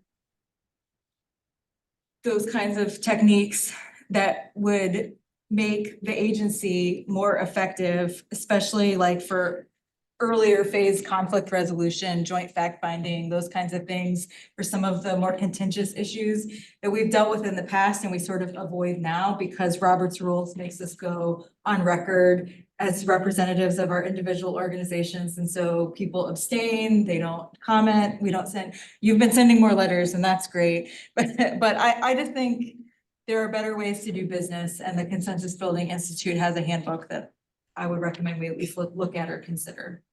Well, I'm going to make an observation too. I agree with you. Robert's rules are very constraining, but I've also noticed in having to organize or having to chair organizations with thousands of people in one room, even with small groups and people with different opinions, it's a good thing to have the rules.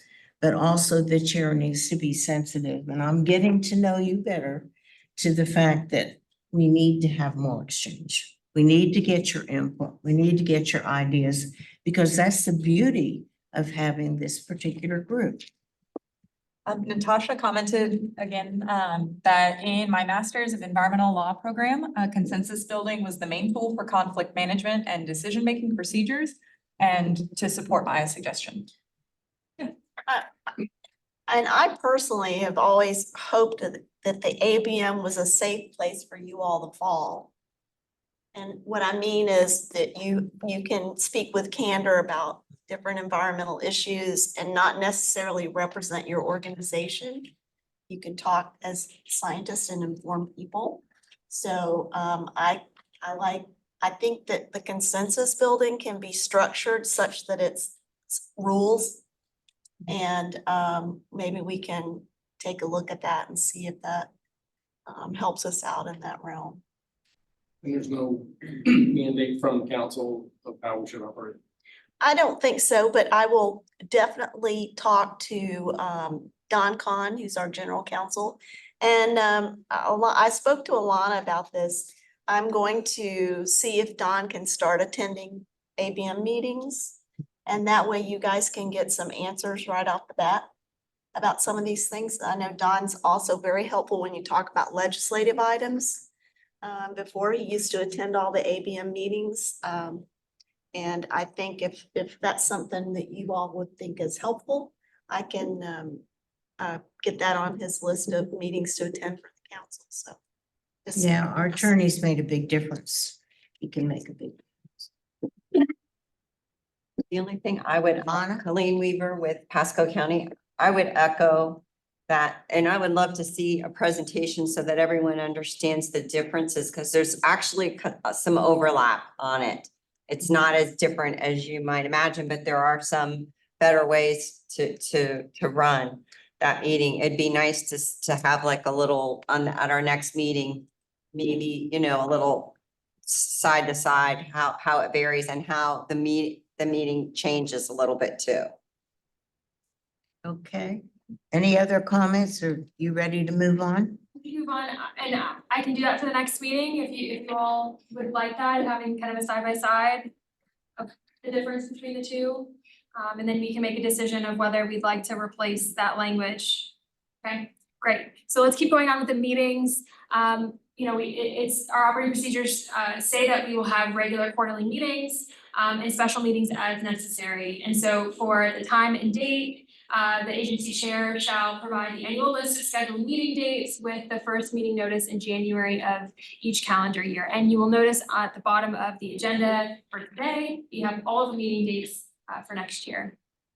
And then for special meetings, the agency chair may call special meetings for emergency purposes as deemed necessary. Chairs of the standing committee may also call those special meetings as well. Any changes to these, or does it look good? I would say, yep, looks great, okay. And then I just wanted to put this out there, not saying it needs to happen, but does the current day and time work for everyone? I can send out a survey to get a poll. I know Pinellas County electeds cannot attend these meetings because it conflicts with, I think they have some workshops going on. So if we would like to change our meeting day and time, we can. I don't know if it's needed, but I can send out a survey to determine that if you all would like.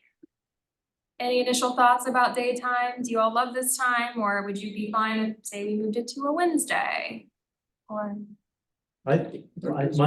Mark's opinion is, I think this date time works. I know that it's certain Thursdays, you know, throughout the year, this one works, so I'm good with that. And you might want to send the survey out for sure. And I really like Colleen's suggestion a moment ago about comparing the two processes, perhaps. I'd like to see a little bit more of that explained. So good suggestion, Colleen. Thank you. anyone have any other thoughts on daytime? Anyone online?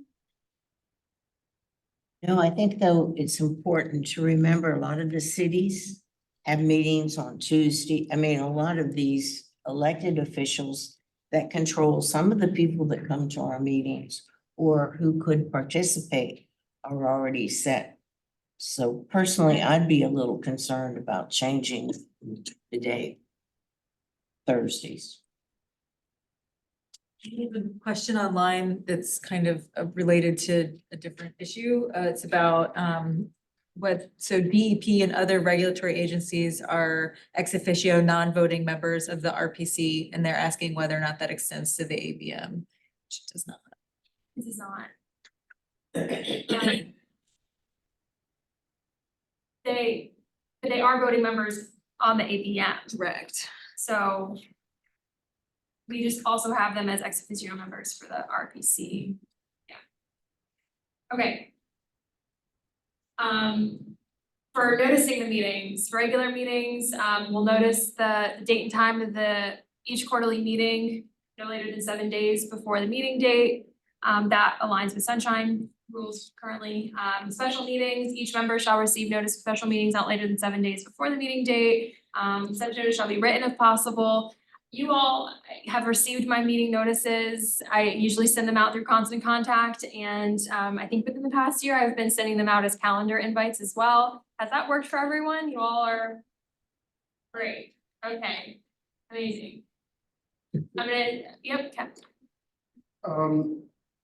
We used to get a lot more public input. Thank you. The chairs were always full. Is there a way to get more notice out to the public that might be interested? That's something. Who'd want to sit through this?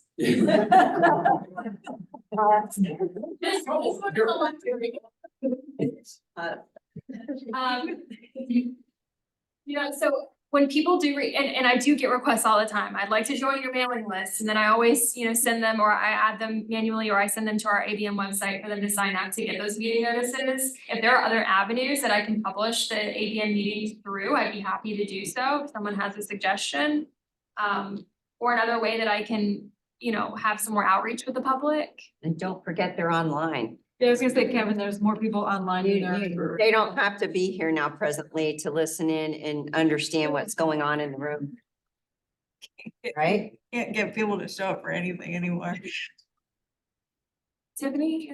I haven't looked closely at one of Vicky's write-ups in a long time, but does she usually include how to find out more from a website or sign up for notices or anything in Bay Soundings? Yes, if she references the ABM specifically, then usually we'll include work. With any story, whatever organization we're talking about, we always say, here's how you get more involved. So Natasha's asking if you'd like folks to share your website on social media. Yes, that would be fantastic. Please share us out as much as you can, whether it's your social media or your existing newsletters. I know the Estuary program will include our notices and their newsletters, so please feel free. And that's kind of why we have one representative from each of these different organizations. It is up to you to go back to your organization and share out what you're learning. And ideally, if you are a staff person with a local government or an elected, then that includes the public as well. So please keep that in mind as well. Okay. Any other last comments? Okay. All right, so for agendas, I think this is all probably going to stay the same, but we prepare an agenda, we send it out ahead of time. We make it all available for you at least 15 minutes, before each meeting. If you wish to place an item on the agenda, you shall consult with the chair no later than 15 days before the meeting. And you talk to me as a staff person. I'm usually the one that's kind of coordinating, getting stuff on the agenda in consultation with our chair. I was gonna say, it should reflect that in the procedures. So we can definitely change that. It should be like chair and or staff. Okay.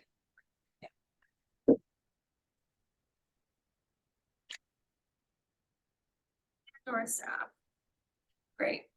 Okay, and then the agency chair may accept additions to agendas within his or her sole discretion or upon a majority vote of members present and voting. Each meeting agenda shall include time for presentation of progress reports by the chairs of all the current committees and task forces. And as we have revitalized some of our committees, we make sure to add a little update in the beginning, which is what I gave. Okay. Did that all look good to you all? Yeah, okay, great. We're gonna keep going.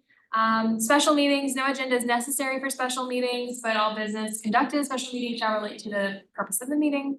Now place. So right now in our operating procedures, it specifies that our meetings will be held here at the Regional Planning Council.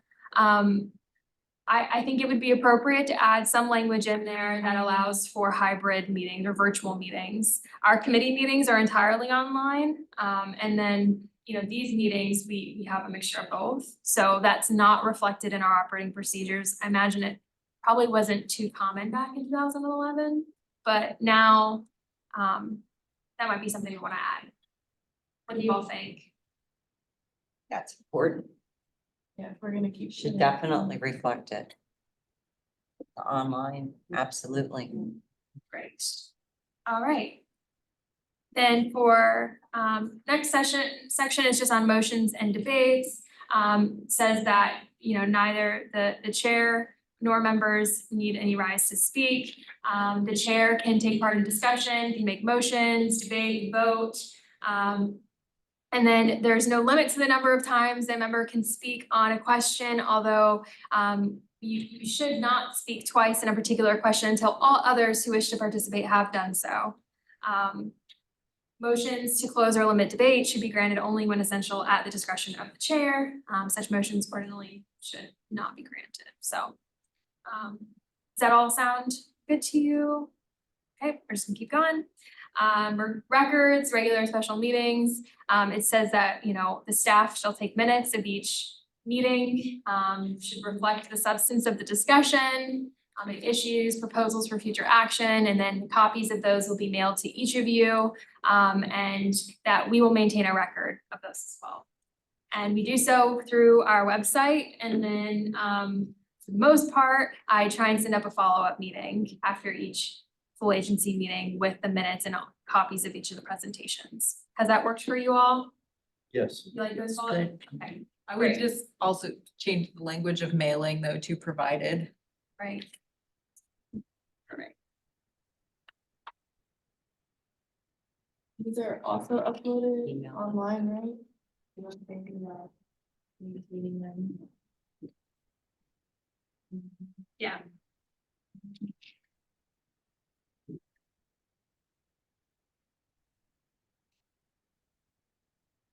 Some of those things about needing to stand up to speak, that if you do go with a consensus approach, like some of those points might be moved. Okay, and that's what's in the, that. Well, that's just like, those are norms for formal kinds of meetings, and if you're kind of intentionally trying to go in a different direction, some of those things might not apply, but I think for now it's fine. Okay. Attendance. So this is one that I really want to highlight to everyone. Attendance. So it is saying that all of you shall make responsible good faith efforts to reasonable good faith efforts to personally attend the regular quarterly meetings. Failure to attend 4 consecutive meetings shall disqualify the member from further participation unless privileges are restored by the chair. I feel like I should repeat that sentence, but you all get the point. You need to attend the meetings. If you do not attend 4 in a row, then that will disqualify you from further participation. And I have had some agencies that are starting to get there or that have surpassed, and I'm starting to enforce that as well. So just please be mindful. It really helps if you tell me that you are not able to make a meeting. If you just say yes to my calendar invite, I know we can have a quorum. If you say no, then you know I can kind of keep track of that. And so if you're not attending several meetings in a row, then I'm gonna probably reach out and ask that you designate someone else who can attend the meetings. I think we should keep that language in our operating procedures and hold you all accountable for attending. Well, and it's not hard to have an alternate for yourself too. Right. Show up. Right, and I would stress, all of you should pick an alternate for these meetings. Some of you do not have alternate. And so if you can't make it, then no one shows up. And so if you have a colleague that can attend on your behalf, then please designate them as your alternate. And I do send out, usually at the beginning of the year, a member form for you to fill out that you can, or to just verify that that information is still the same. And it has your information and your alternate, and then which committee you'd like to be a part of, so. So should you maybe clarify that in the attendance requirement, that either your attendance or your alternate? Yes. I feel like that was implied, but yes, we can be a little more explicit about the alternate being able to attend on your behalf. Nitpicky thing. There is a gender neutral term for, so you can just say registering their attendance. You don't have to have, anytime it's a his or her, you can just say there. Right. Right. Make that feel more modern. Right.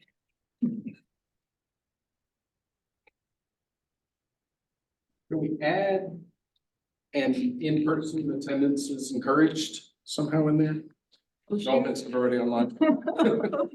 She loves you. I'm down. I think it would be great. Nothing against you guys who are attending online, but it does, we have better discussion the more people who are here. You can see we usually always have a technical issue every ABM meeting for some reason. We like to joke that there's like a ghost that comes to just the ABM meetings and has something faulty online. But yeah, I mean, we could, if there's wide support for that. Agree. Okay.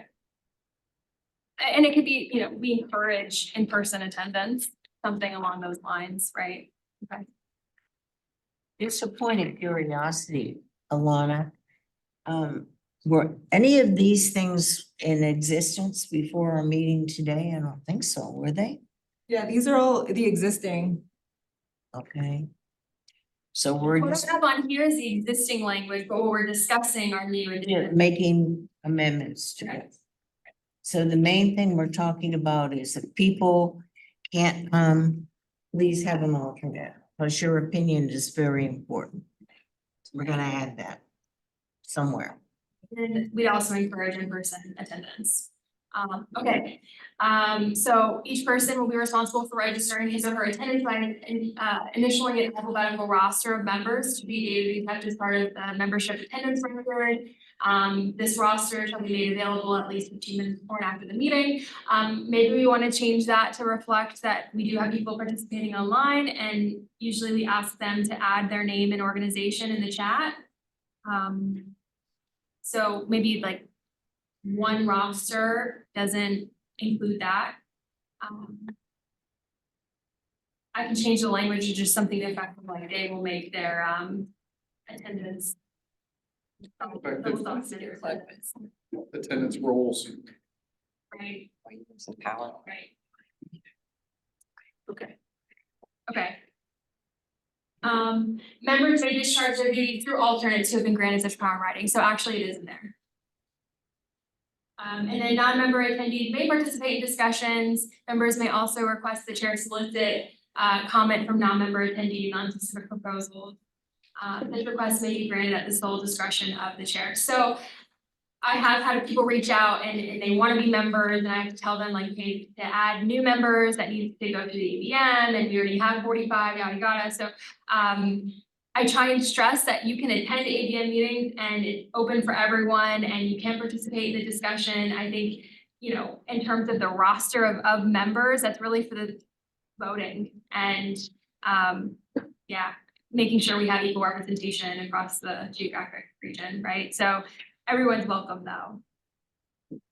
I think that highlights that. Okay, and then you know, Florida Public Records and Sunshine Laws that we are subject to those as well. Committees. So I think this is some of my last slides. So the agency shall operate standing committees and an executive steering committee to fulfill the powers and duties of the agency.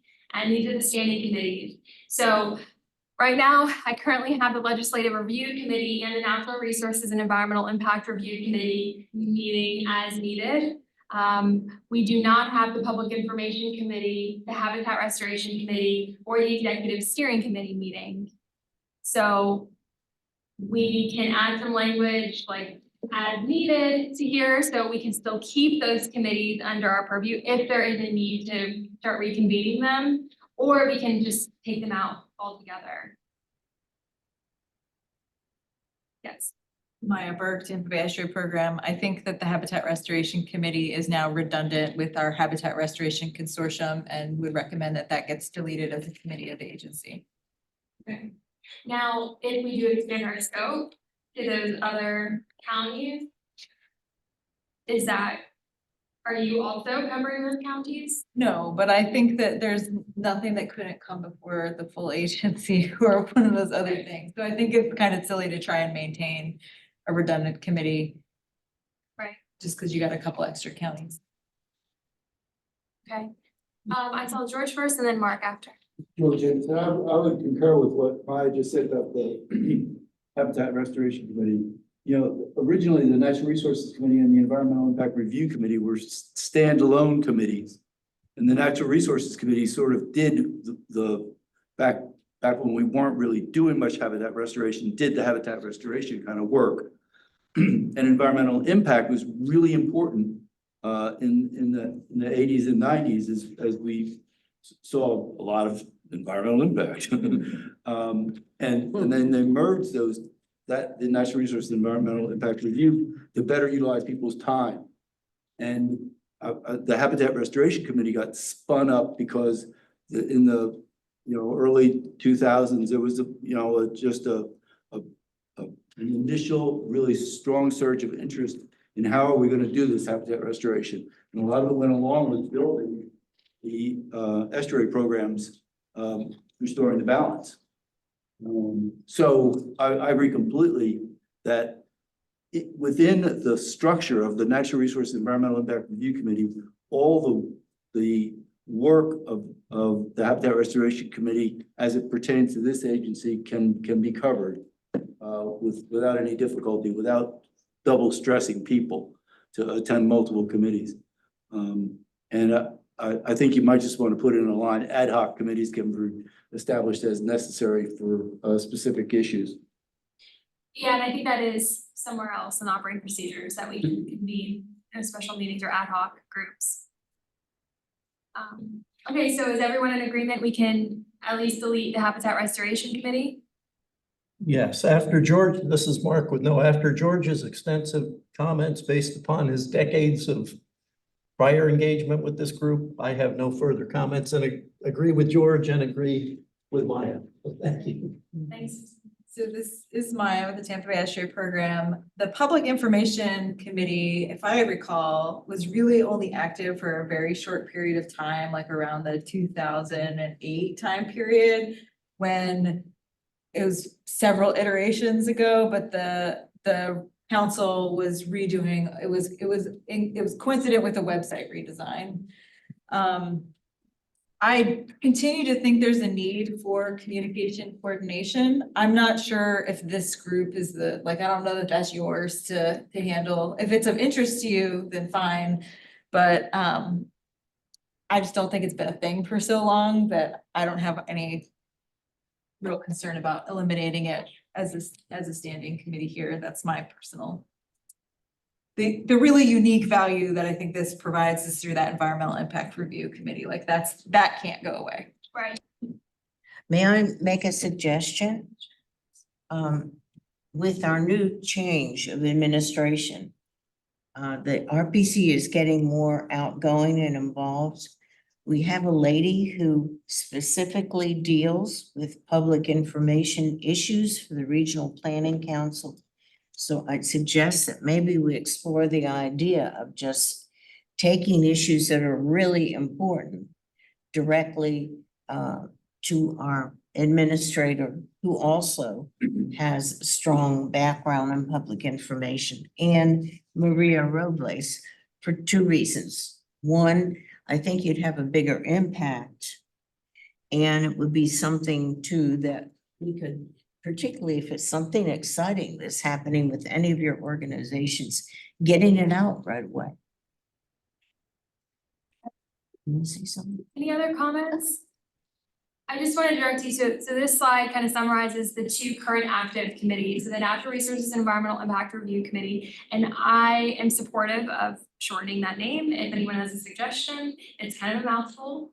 And I also am convening the Legislative Review Committee. We do not have a chair of the Legislative Review Committee. I just want to point that out. So if anyone's interested in volunteering to chair that group, let me know. But this is kind of just some descriptions of what those two oversee. And, each year the Legislative Review Committee meet, then we compile a legislative watch list during each legislative session.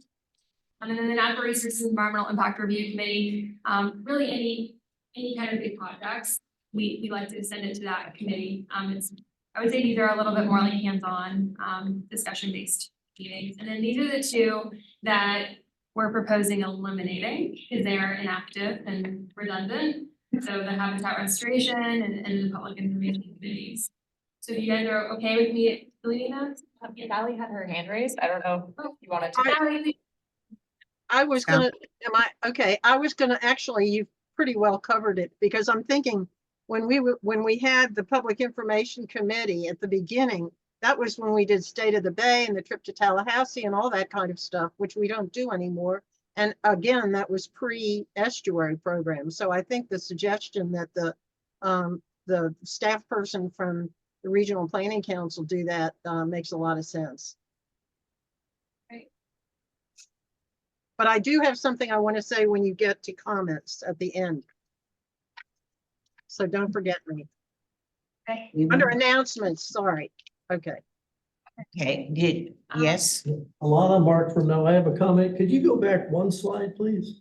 So because now we're looking at including Pasco, Hernando, and Citrus counties, and this is probably understood, but I just want to be explicit about it. When I looked here at the organizational statement, as well as the operating procedures, it has numerous usages of Tampa Bay, right? So will that term Tampa Bay somehow then get modified to include those other coastal regions of, let's say, Pasco, Citrus, and Hernando counties? Yeah, I'll have to expand.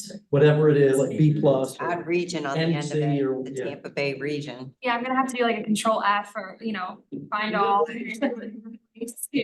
Whatever that new, If you guys have a suggestion for a new term to replace just Tampa Bay, like maybe Tampa Bay and all. Tampa Bay and coastal, if it becomes Tampa Bay, if it's TBC, I think if you just add region, yeah. the region, yeah. part of the regional council. it's region. Okay. Now, for the committee, the executive steering committee, we also don't have, that is not active. And that is supposed to be comprised of the agency chair and vice chair, and then the committee chairs of each of the other committees. If we only have 2 committees, in addition to the full agency, do you all feel like it's necessary to keep having the executive steering committee convene? I don't think so either. When's the last time you met? Before my time. for the executive steering committee. Probably during my time, Sally. This is Maya. I know we had at least 2 of those meetings and it was pulling teeth and it didn't make sense then either. I remember. Great, so then we'll get rid of that.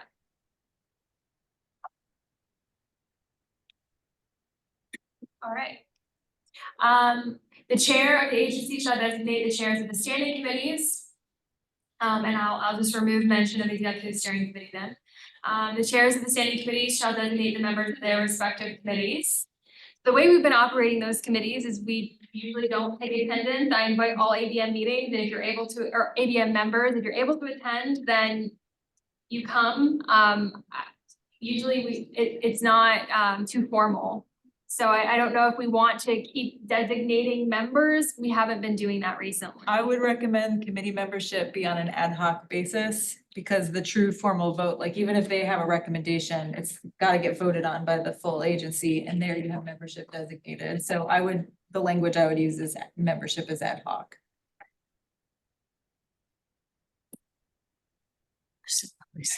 And then the chairs of the standing committees may call special meetings of their respective committees or created ad hoc task forces at their discretion in accordance with operating procedures regarding the special meetings in section 2. I think that can all stay the same. Alana? Yes. Melissa wanted to say something. Oh, yes, please speak up. She's on. Melissa, are you still with us? I don't think so. Her comment was, Oh, yeah, I just added a comment that the new aquatic preserve is called the Nature Coast Aquatic Reserve, and I think it considers Pasco, Hernando, and Citrus counties. I don't know if it really goes that far north. But just an idea. Okay. So somewhere we could say, the Tampa Bay region, including Tampa Bay, Sarasota Bay, those estuaries and the Nature Coast Aquatic Preserve and other natural resources or something along those lines. We want to be specific about what bodies we're talking about. Okay. to you all. Okay.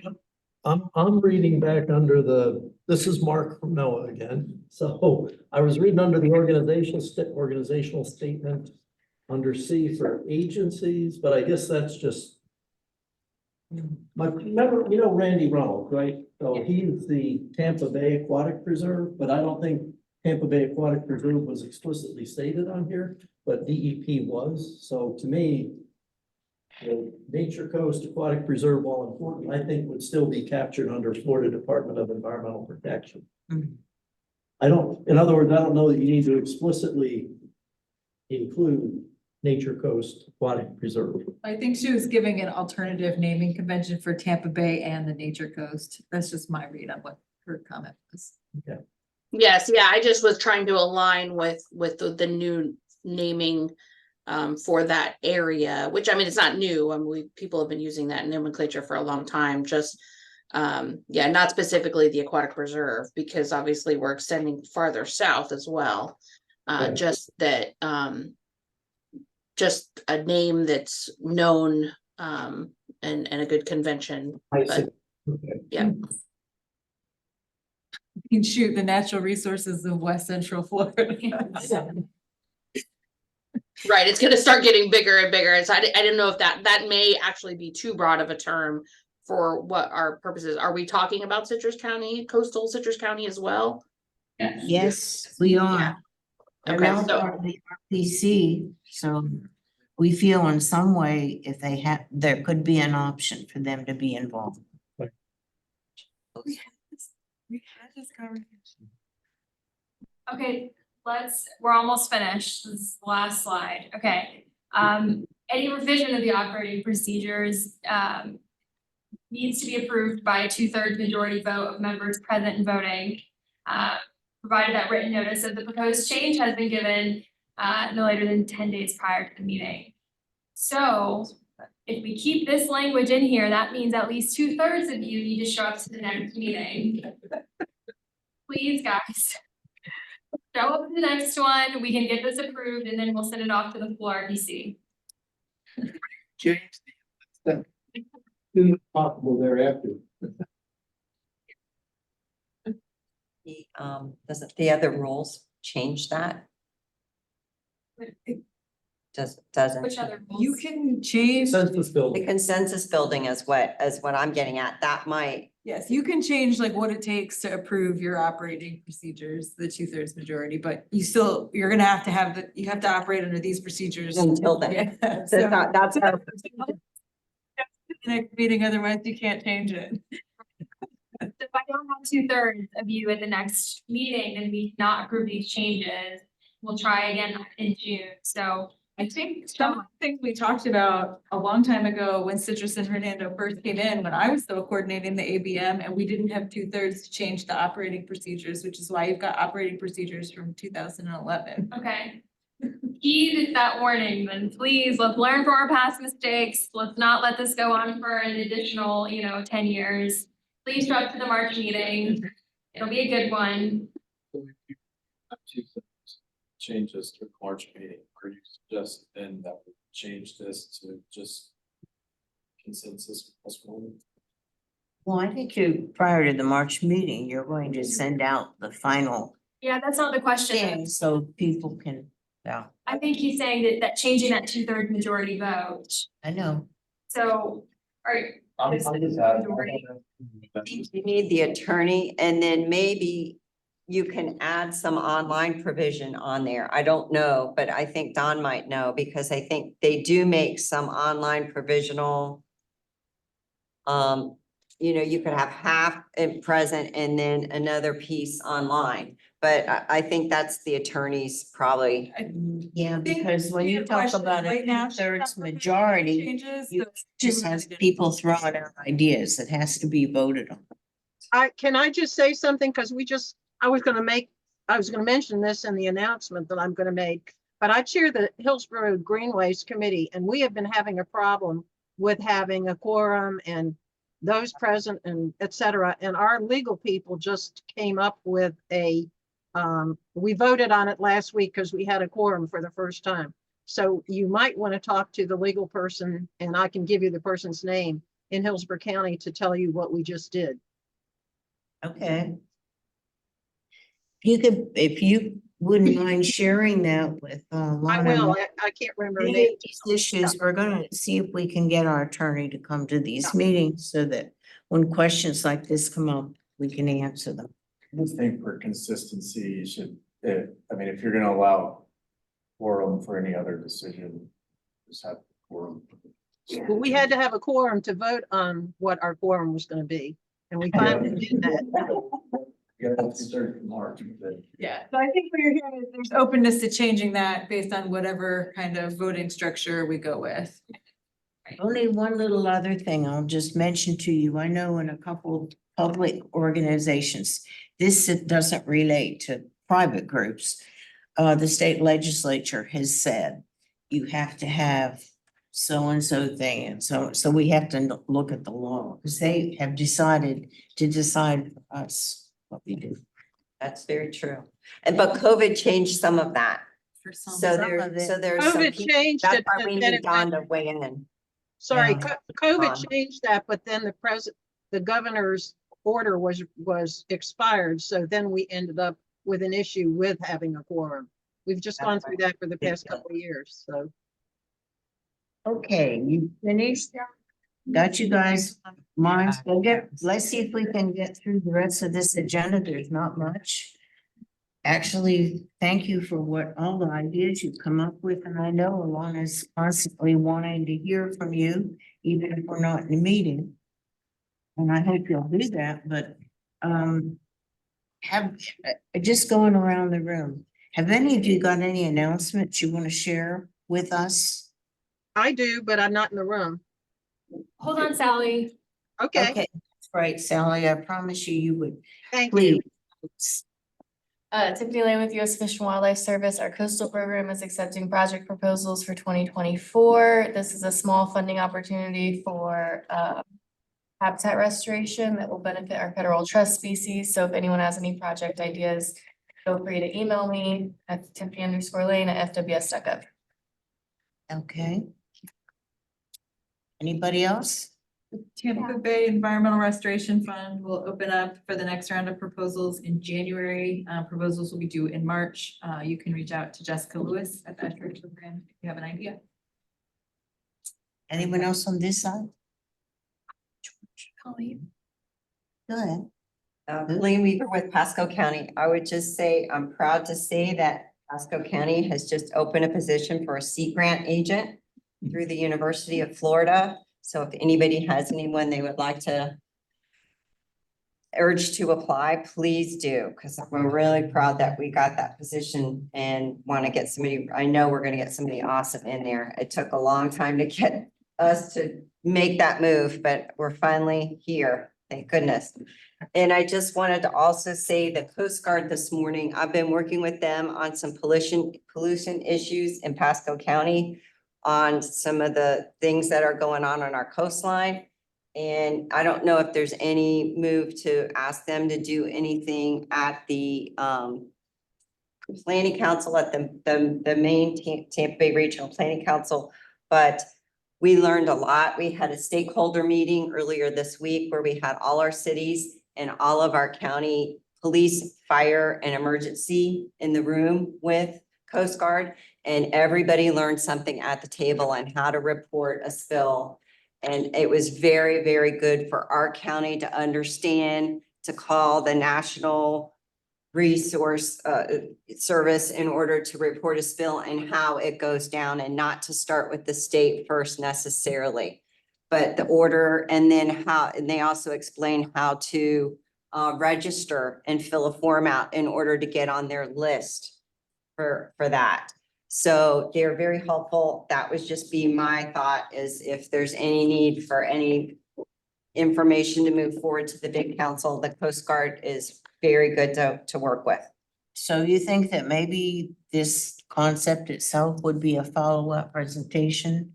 I think so. If y'all think it's valuable, I just think that they have even more to offer beyond that spill, just to open up discussions. Or maybe there's a way we can organized because our smaller cities didn't understand necessarily the fire chiefs and the police chiefs, having them all in a room to understand how to spot a spill, you know, what's gonna dissipate, what's not. It was just a really good exercise, and they were awesome. And those were the same two gentlemen that came to our county. So Maybe this could be one of those special meetings, like a workshop that we host here, and Yeah. whoever is There you go. interested can come participate. I think it's very helpful, honestly. I think it just, and we had FWC, DEP, we had a lot of the agencies and stakeholders. So it was a lot of good discussion that went on. So I would just highly suggest it. Thank you. Don't we still do this? Isn't the LEDC still part of the, okay, good, Yes. right, because they have meetings all the time in Tampa Bay.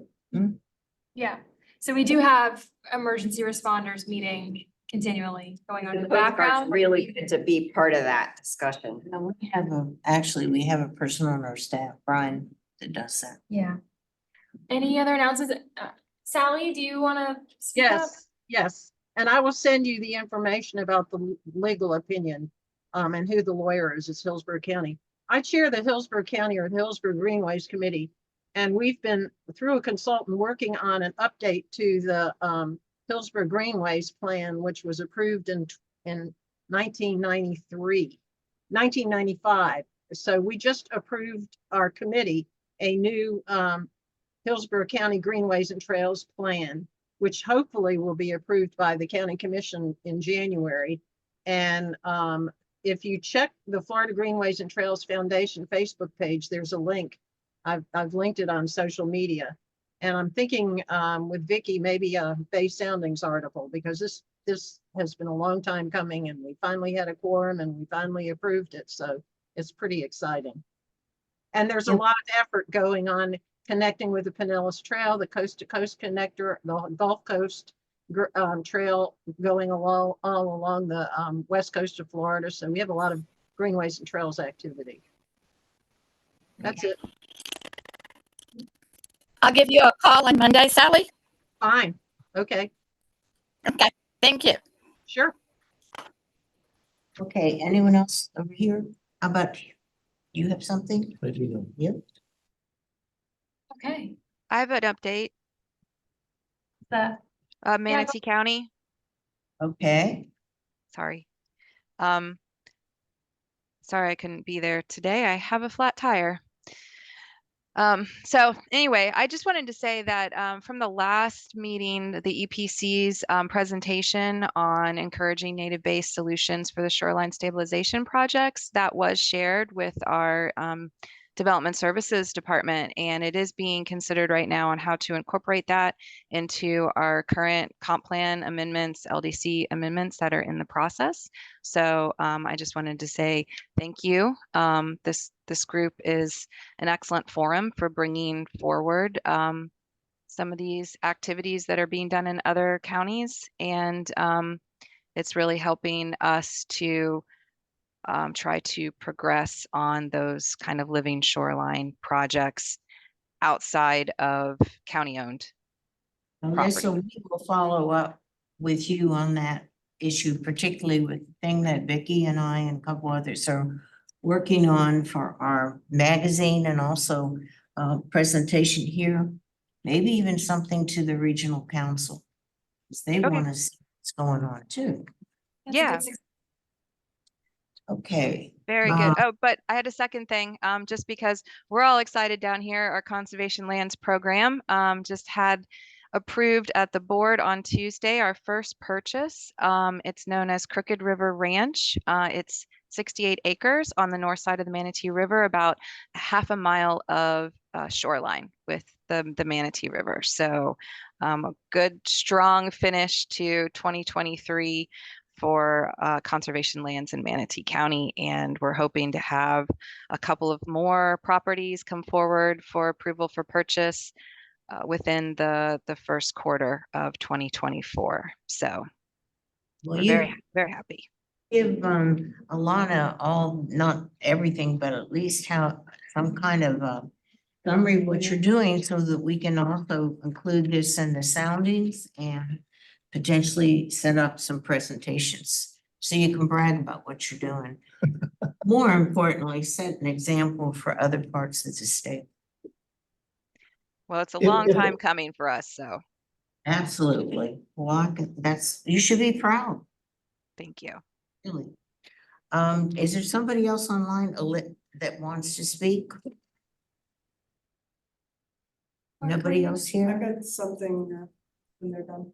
Okay, well, you had something else you wanted to say? Yeah, this is Alyssa, this is Mark from NOAA's National Marine Fisheries Service. You know, I'm pleased to hear the proposal for living shorelines. Our agency is definitely an advocate for living shorelines compared to hardened shorelines. Do keep in mind when it's time to get your federal permits, there's a nationwide permit available through the Army Corps of Engineers that can help expedite timely review of that process. That's all I've got. Thank you. That's very important. Did you, someone? Yeah. Yes, you once. This is Kathleen Jonas with Tampa Bay Water. It's a pleasure to join you for the first time, representing Tampa Bay Water. I do regret, for those of you who knew Bob McConnell, who was the former member, we regret that he has passed and is no longer with us and will be missed. He left a big hole in our agency. And I just wanted to make people aware that he's no longer with us. Thank you. And he will be missed. Anybody else or something they want to say? Lizanne online. Don? Lizanne. Yes, this is Lazon Garcia. Chris Anastasio just wanted me to let you know that the flight window for seagrass mapping has opened and that will be going on during the next few months. Oh, I got a spoiler alert on some of the, so that we also monitor not just with the aerial images that the district flies, but also on the transects on the ground. And the results for this year's monitoring are published on the website in the Seagrass dashboard. And you can see that there's some signs of recovery, both in Old Tampa Bay and Hillsborough Bay. It looks like Middle Tampa Bay might still be struggling a little bit, but that's kind of good news. So go check out that dashboard if you haven't seen it. Okay. Do you have anything else? Same online. All right, if we don't have any other announcements and we've gotten some ideas for vague soundings articles, do you have any other suggestions with the group that's here for articles we might want to include? A story about Bob and in memoriam, I think would be really moving and important. You know, Bob was instrumental in a lot of things. You know, as I grew up in my career, I learned a lot from him. And he was a really important champion, making sure that our water supply authority was really tied into some of these environmental issues that the agency tackles and otherwise. So I think that would be a great story. Okay, thank you. Any other suggestions? Put you in touch with the right people to get that. Any topic ideas for our next meeting? I'm sure some are gonna pop up, but you know, if any of you have anything you want to suggest. Yes, ma'am? No, I was just adjusting my glasses. But even look at glasses change. We'll be reviewing the changes. Right. And then also, I do know that on the agenda, we'll have a presentation. They're proposing an expansion of Albert Wooded Airfields. The expansion would go into the water. And so that'll be on the agenda. They're looking for feedback on different environmental considerations for it. Okay, this is the last meeting, of course, of this year. And next year, so far, we have scheduled March 14th, June 13th, September 12th, and December 12th for next year's meeting. Our Legislative Review Committee is tentatively scheduled for a virtual meeting on January the 11th at 2:00. So even if you're not on the Legislative Committee, you might, you know, some of these things are gonna pop up. They're already construing next year's activities. So if you all in your areas have ideas or concerns, please take a look at this meeting and let Alana know as well. Because sometimes the legislature does things and they're not aware of issues that you all might be aware of that we need to let them know, okay? We'll start to compile that legislative review watch list that I mentioned earlier, which we then disseminate out to all of you and hope that you send them to your colleagues. Okay, I don't have a gavel to talk. So I'll just say we're adjourned and thank you all so much for your participation. Merry Christmas, happy holidays.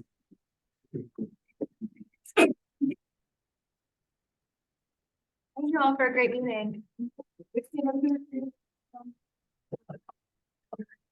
Sorry, I'm busy.